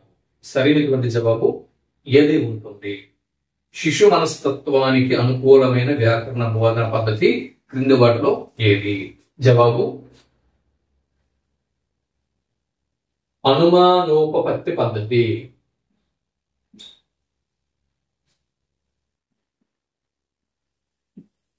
అనుమానోపపత్తి పద్ధతి. ఇకపోతే తర్వాత బిట్ నంబర్ 5, 5వ బిట్ని ఇప్పుడు మనం చూస్తున్నాం. విద్యార్థుల యొక్క ఆసక్తిని పెంచి, విద్యార్థుల ఆసక్తులను పెంచి వారి యొక్క ఆలోచనలకు పదును పెట్టి వారిని ప్రేరణ కలిగించి వారిని జ్ఞానార్జన వైపు ఉన్ముఖులుగా చేసేవి క్రింది వాటిలో ఏవి? ఆసక్తి, మాస్టర్ ఏం చెబుతారో అన్న ఆసక్తి. ఆసక్తితో పాటు మనం చెబుతున్నప్పుడు, ఆ అంశం చెబుతున్నప్పుడు వారిలో ఆలోచన, విద్యార్థులకి ఆలోచన అనేది ఇంప్రూవ్మెంట్ అవ్వాలి. అలాగే ప్రేరణ, వారిలో ఒక రకమైనటువంటి మోటివేషన్ కలగాలి. ఆ విధంగా విద్యార్థులని జ్ఞాన ఆర్జన, ఏదో తెలుసుకోవాలి, జ్ఞానాన్ని ఆర్జించాలి, ఏదో ఒక కొత్త విషయంని తెలుసుకోవాలి అని విద్యార్థుల్ని ఉన్ముఖులుగా తయారు చేసేవి క్రింది వాటిలో ఏవి? మూల్యాంకనం, ఆప్షన్ 1 మూల్యాంకనం, ఆప్షన్ 2 పరీక్షలు, ఆప్షన్ 3 ప్రణాళికలు, ఆప్షన్ 4 బోధన ఉపకరణాలు. సరైన జవాబు ఏది ఉంటుంది? మూల్యాంకనం. ఎగ్జామ్స్ అంటేనే పిల్లలకి బోరు, భయం. అది కాదు. అదే మూల్యాంకనం కాదు. ప్రణాళిక కాదు. ప్రణాళికలు మనం వేసుకుంటాం, అది విద్యార్థి సంబంధం ఏముంది? పరీక్షలు, పరీక్షలు అంటే వాళ్ళకి ఫేవర్, ఇది కూడా కాదు. సో బోధన ఉపకరణాలు. ఓకే, బోధన ఉపకరణాలు. బిట్ నెంబర్ 6, 6వ బిట్టు. ఉపాధ్యాయుడు తాను బోధించిన అంశాలలో తన విద్యార్థుల యొక్క జ్ఞాన అవగాహనల సముపార్జనను తానే అంచనా వేసుకుంటే, అంటే ఒక ఉపాధ్యాయుడు తను ఏ అంశాలైతే బోధించాడో తరగతి గదిలో, ఆ బోధించినటువంటి అంశాలలో తన విద్యార్థుల యొక్క జ్ఞాన అవగాహన సముపార్జనను ఆ ఉపాధ్యాయుడు స్వయంగా అంచనా వేసుకుంటే అది బాహ్య మూల్యాంకనం అవుతుందా, అంతర్గత మూల్యాంకనం అవుతుందా, లక్ష్యాధార నిర్ధారణ మూల్యాంకనం అవుతుందా, లేదా అభ్యసన మూల్య నిర్ధారణ అవుతుందా అన్నది ప్రశ్న. బాహ్య మూల్యాంకనం అవుతుందా, అంతర్గత మూల్యాంకనం అవుతుందా, లక్ష్యాధార మూల్యాంకనం అవుతుందా, అభ్యసన మూల్య నిర్ధారణ అవుతుందా? జవాబు అంతర్గత మూల్యాంకనం అవుతుంది. అంతర్గత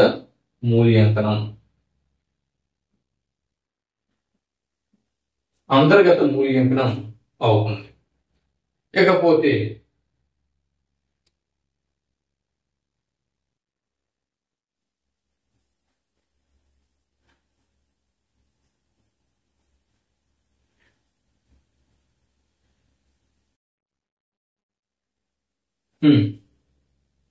తర్వాత బిట్టు.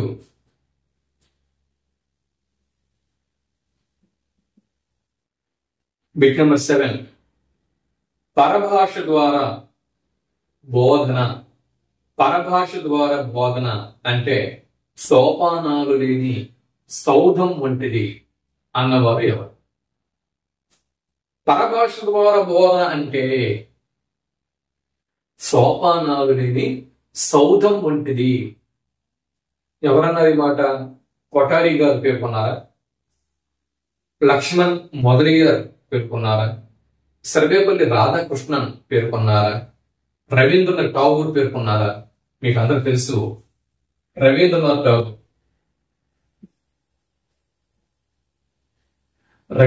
ఠాగూర్ పరభాష ద్వారా బోధన అంటే సోపానాలు లేని సౌధం వంటిది అని చెప్పి రవీంద్రనాథ్ ఠాగూర్ గారు పేర్కొన్నారు. ఇకపోతే తర్వాత బిట్ నెంబర్ 8, బోధనా లక్ష్యాలను. అసలు మనం నేను మీకు ఇప్పుడు బోధిస్తున్నాను, ఏ లక్ష్యాలని నేను దృష్టిలో పెట్టుకుని బోధిస్తున్నాను అన్నది నాకు తెలిసి ఉండాలి. ఎవరికి ఏ లక్ష్యం కోసం నేను ఈ బోధన చేస్తున్నాను కదా. బోధన లక్ష్యాలను మొట్టమొదటిగా విశ్లేషించిన విద్యావేత్త క్రింది వారిలో ఎవరు? Option 1 Benjamin Bloom, option 2 Komarraju Lakshmanarao, option 3 JF రో, ఆప్షన్ 4 సర్వేపల్లి రాధాకృష్ణన్. సరైన జవాబు గుర్తించండి. ఇది ప్రీవియస్ బిట్. జవాబు ఇప్పటికీ చాలా మందికి తెలుసుంటది. బెంజమిన్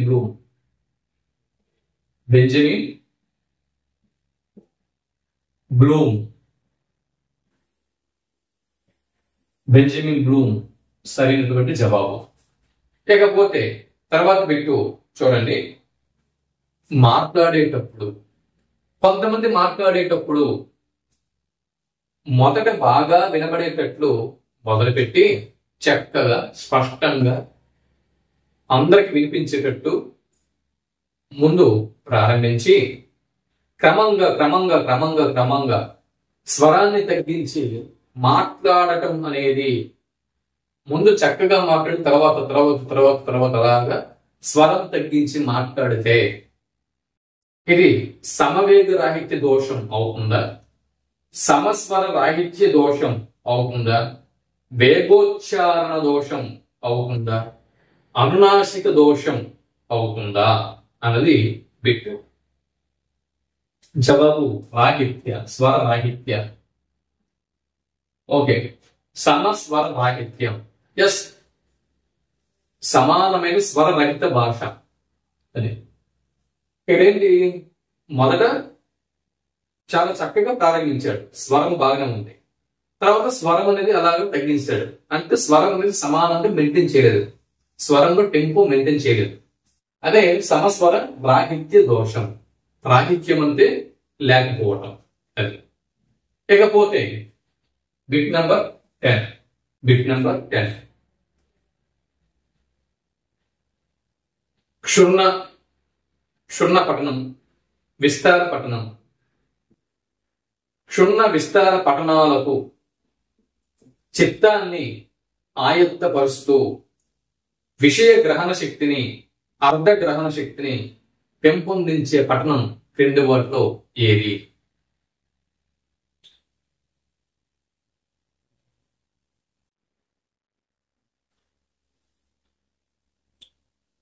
క్షుణ్ణ విస్తార పఠనాలకు, క్షుణ్ణ మరియు విస్తార పఠనాలకు చిత్తాన్ని ఆయత్తపరుస్తూ విషయ గ్రహణ శక్తిని, అర్ధ గ్రహణ శక్తిని పెంపొందించే పఠనం బాహ్య పఠనమా, ప్రకాశ పఠనమా, మౌన పఠనమా, పఠనాగమనమా? సరైనటువంటి జవాబుని గుర్తించండి. ఇక్కడ ఎస్, ఇప్పుడు కాంపిటేటివ్ ఎగ్జామ్స్ ప్రిపేర్ అవుతున్న వారు ఏ పఠనాన్ని ఇక్కడ ఎన్నుకుంటారు, అదే ఇక్కడ కరెక్ట్ ఆన్సర్ అవుతుంది. ఇప్పుడు మనం కాంపిటేటివ్ ఎగ్జామ్స్ ప్రిపేర్ అవుతున్నాం, అవునా? నంబర్ ఆఫ్ బుక్స్ ని మనం చదవాల్సి ఉంటుంది, ఎంతో వేస్ట్ కంటెంట్ చదవాల్సి ఉంటుంది. శిశు వికాసం చదవాలి, అధ్యాపనం చదవాలి, ఇంగ్లీష్ గ్రామర్ చదవాలి, ఇంగ్లీషు మెథడాలజీ చదవాలి, తెలుగు చదవాలి, తెలుగు మెథడాలజీ చదవాలి, మన మదర్ సబ్జెక్ట్ చదవాలి, అందులో మళ్ళీ మెథడాలజీ చదవాలి, ఇంత వేస్ట్ సిలబస్ చదవాలి. అలాంటప్పుడు మనం ఏ పట్టణంని ఎన్నుకుంటాం? ఏ పట్టణం ఎన్నుకుంటామండి? మౌన పట్టణంని ఎన్నుకుంటాం. ఎందుకు మౌన పట్టణం ఎన్నుకుంటాం మనము? మౌన పట్టణంలో క్షుణ్ణంగా ఒక్కొక్క అంశం కూడా పరిశీలన చేస్తూ ఉంటాం, విస్తారంగా పరిశీలన చేస్తూ ఉంటాం. అంటే విస్తారం అంటే చాలా తక్కువ సమయంలో ఎక్కువ కంటెంట్ ని ప్రతిదీ కూడా భూతద్దంలో పెట్టి మనం అన్ని విశ్లేషణ చేసి చదువుతా ఉంటాం, అవునా? ఇదే క్షుణ్ణ మరియు విస్తార పట్టణం. కాబట్టి క్షుణ్ణ పట్టణం, విస్తార పట్టణం ఈ రెండింటినీ కూడా ఈ చిత్తాన్ని ఆయస్తపరుస్తూ విషయ గ్రహణ శక్తిని, అర్థగ్రహణ శక్తిని పెంపొందించే పఠనం ఈ కోడికి మీకు అర్థమైపోతుంది. అదే మౌన పఠనం. మౌన పఠనం.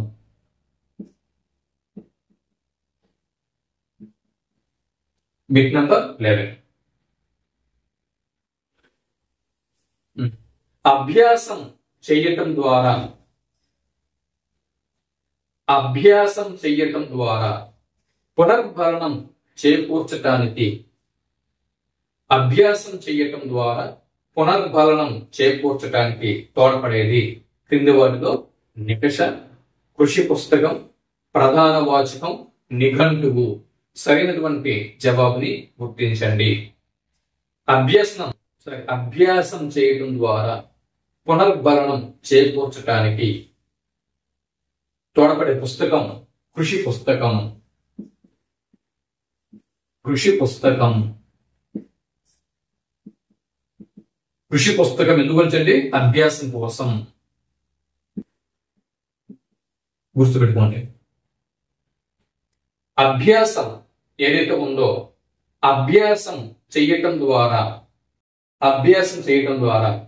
పునర్భరణం చేకూర్చటానికి తోడ్పడే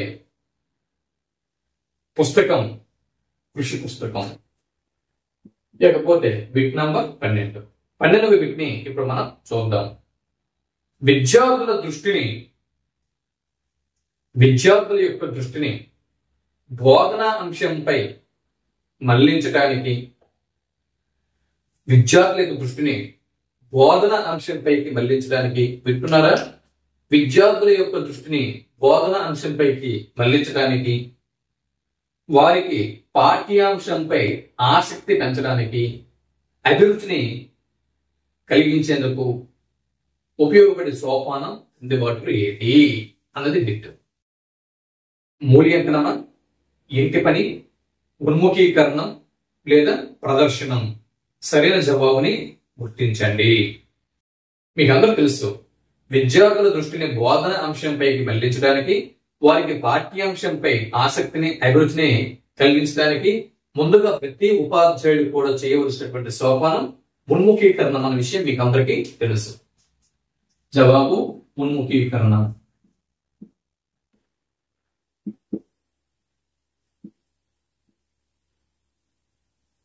బిట్ నెంబర్ 30, 13వ బిట్ ని ఇప్పుడు మనం చూస్తున్నాం.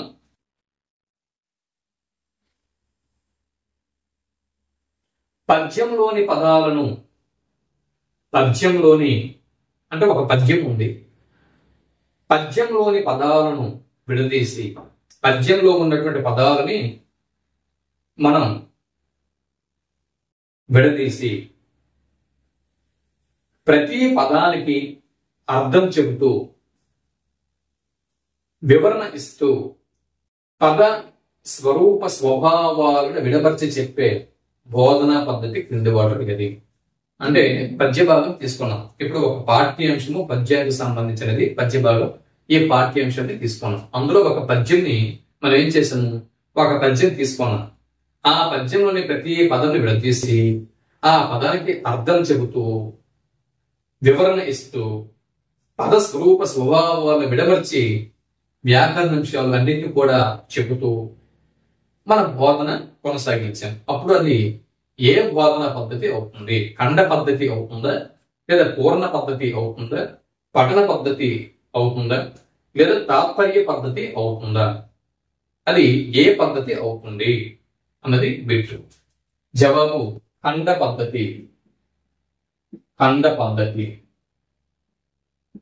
సరైనటువంటి జవాబు. ఇకపోతే బిట్ నంబర్ 14, 14 బిట్ ని ఇప్పుడు మనం చూస్తున్నాం. Bit number 14.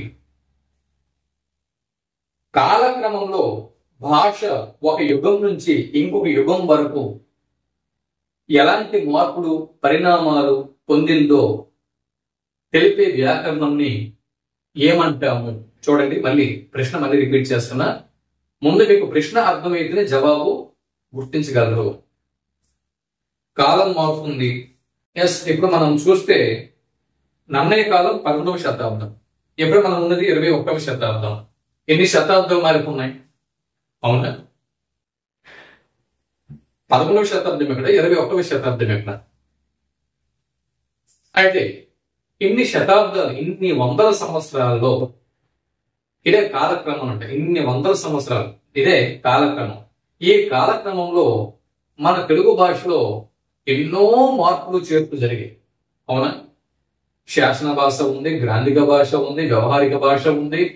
ఇలా మనం చెప్పుకుంటూ పోతే ఎన్నో పరిణామ క్రమాలు అనేవి జరిగాయి. కాలక్రమంలో భాష ఒక యుగం నుంచి ఇంకొక యుగం వరకు ఎలాంటి మార్పులు పరిణామాలు పొందిందో తెలుపుతూ వచ్చే వ్యాకరణం కింద వాటిలో ఏది? వర్ణనాత్మక వ్యాకరణమా, చారిత్రాత్మక వ్యాకరణమా, తులనాత్మక వ్యాకరణమా, ఆధునిక వ్యాకరణమా? అంటే జవాబు చారిత్రాత్మక వ్యాకరణం. చారిత్రాత్మక వ్యాకరణం అవుతుంది. జవాబు చారిత్రాత్మక వ్యాకరణం. Bit number 15. ఇప్పుడు మనం 15వ బిట్ ని చూస్తున్నాం. సహపాఠ్య కార్యక్రమాలకు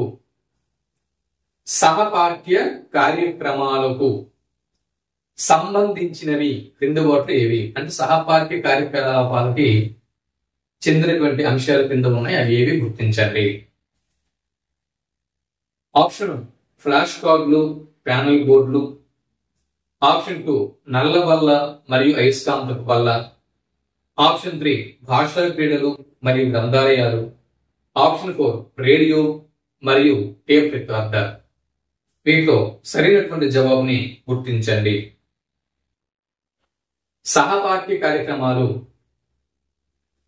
రేడియో టేప్ రికార్డర్ సహపాఠ్య కార్యక్రమాలు కావు. ఇవి ఉపకరణాలు మాత్రమే, బోధన ఉపకరణాలు. రేడియో టేప్ రికార్డర్ అనేవి బోధన ఉపకరణాలు మాత్రమే, సహపాఠ్య కార్యకలాపాలు కావు. నల్లబల్ల అయస్కాంతపు బల్ల ఇవి కూడా బోధన ఉపకరణాలు. ఫ్లాష్ కార్డులు, ప్యానల్ బోర్డు ఇవి కూడా బోధన ఉపకరణాలు. కాబట్టి భాషా క్రీడలు, గ్రంథాలయాలు ఇవి సహపాఠ్య కార్యక్రమాలు అవుతాయి. భాషా క్రీడలు, గ్రంథాలయాలు. భాషా క్రీడలు, గ్రంథాలయం.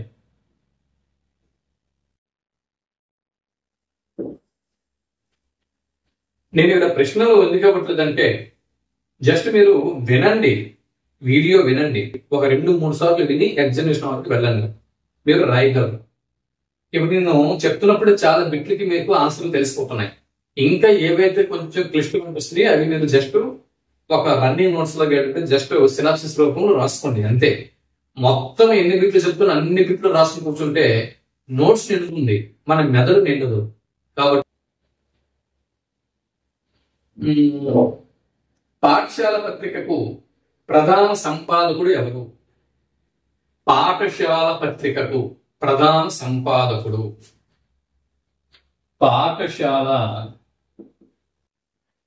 పత్రిక. పాఠశాల పత్రికకు ప్రధాన సంపాదకులుగా ఎవరు వ్యవహరిస్తారు? జిల్లా విద్యాశాఖాధికారి, మండల విద్యాశాఖాధికారి, ప్రధాన ఉపాధ్యాయుడు లేదా భాషా ఉపాధ్యాయుడు. మీకు తెలుసు, మొదటి 2 ఆప్షన్లు పక్కకు పెట్టేదాం.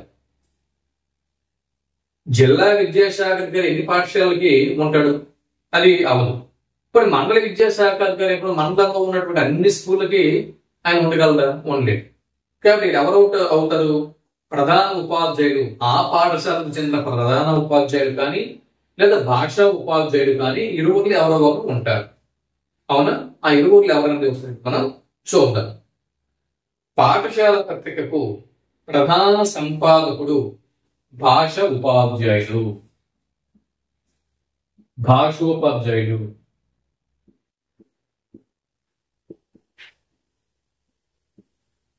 భాషోపాధ్యాయుడు. ఇక 18వ బిట్ని ఇప్పుడు మనం చూద్దాం. Bit number 18.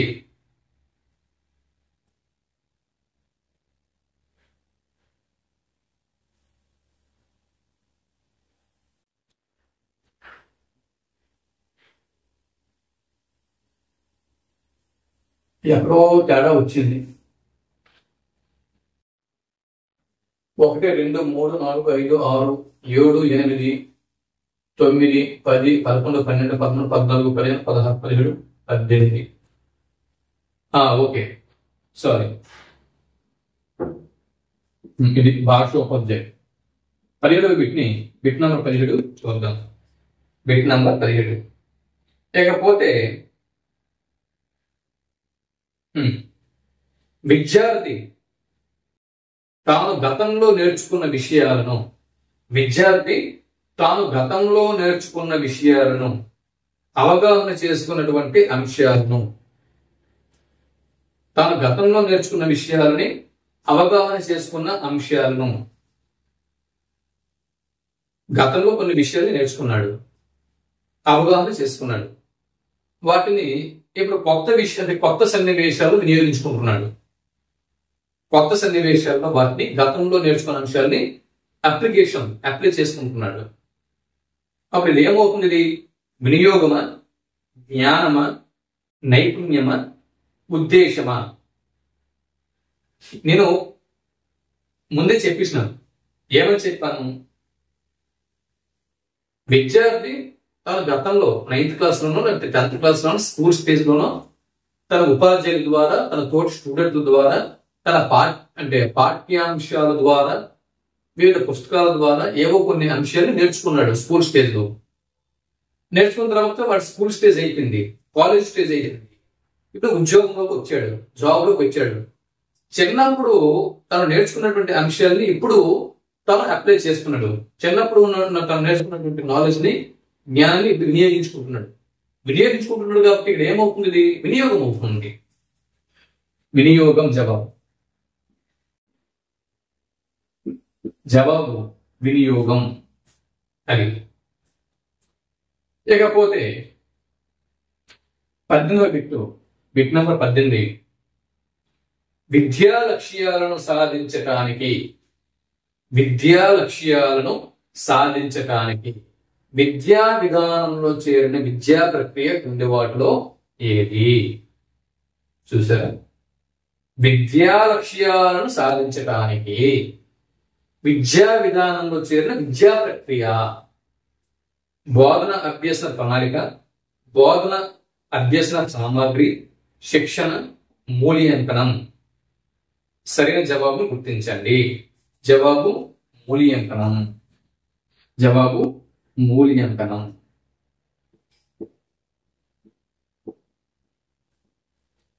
ఇదండి. అంటే మొత్తము 18 54 బిట్ల వరకు మీకు నేను ఈ వీడియోలో ప్రీవియస్ బిట్స్ ని అందించడం జరిగింది. అవునా? సుమారు ఒక 54 బిట్లు నేను అందించి ఉంటాను ఈ వీడియోలో. మరి ఇప్పటికే వీడియో లెంత్ ఎక్కువైంది. మిగిలిన బిట్లను తర్వాత వీడియోలో మనం తెలుసుకుందాం. ప్రీవియస్ బిట్స్ అన్ని అయిపోయిన తర్వాత మీకు తెలుగు మెథడాలజీ నుంచి ముఖ్యమైన బిట్స్ కూడా నేను అందిస్తాను. వీటన్నిటిని చక్కగా మనం నేర్చుకుని బాగా వీటిని ప్రాక్టీస్ చేస్తూ ఎగ్జామ్కి వెళ్ళినట్టయితే కంపల్సరిగా మంచి స్కోరింగ్ అనేది సాధించడానికి అవకాశం అనేది ఉంటుంది. మరిన్ని బిట్స్ తో మరో వీడియోలో మళ్ళీ కలుద్దాం. అంతవరకు సెలవు. నమస్తే.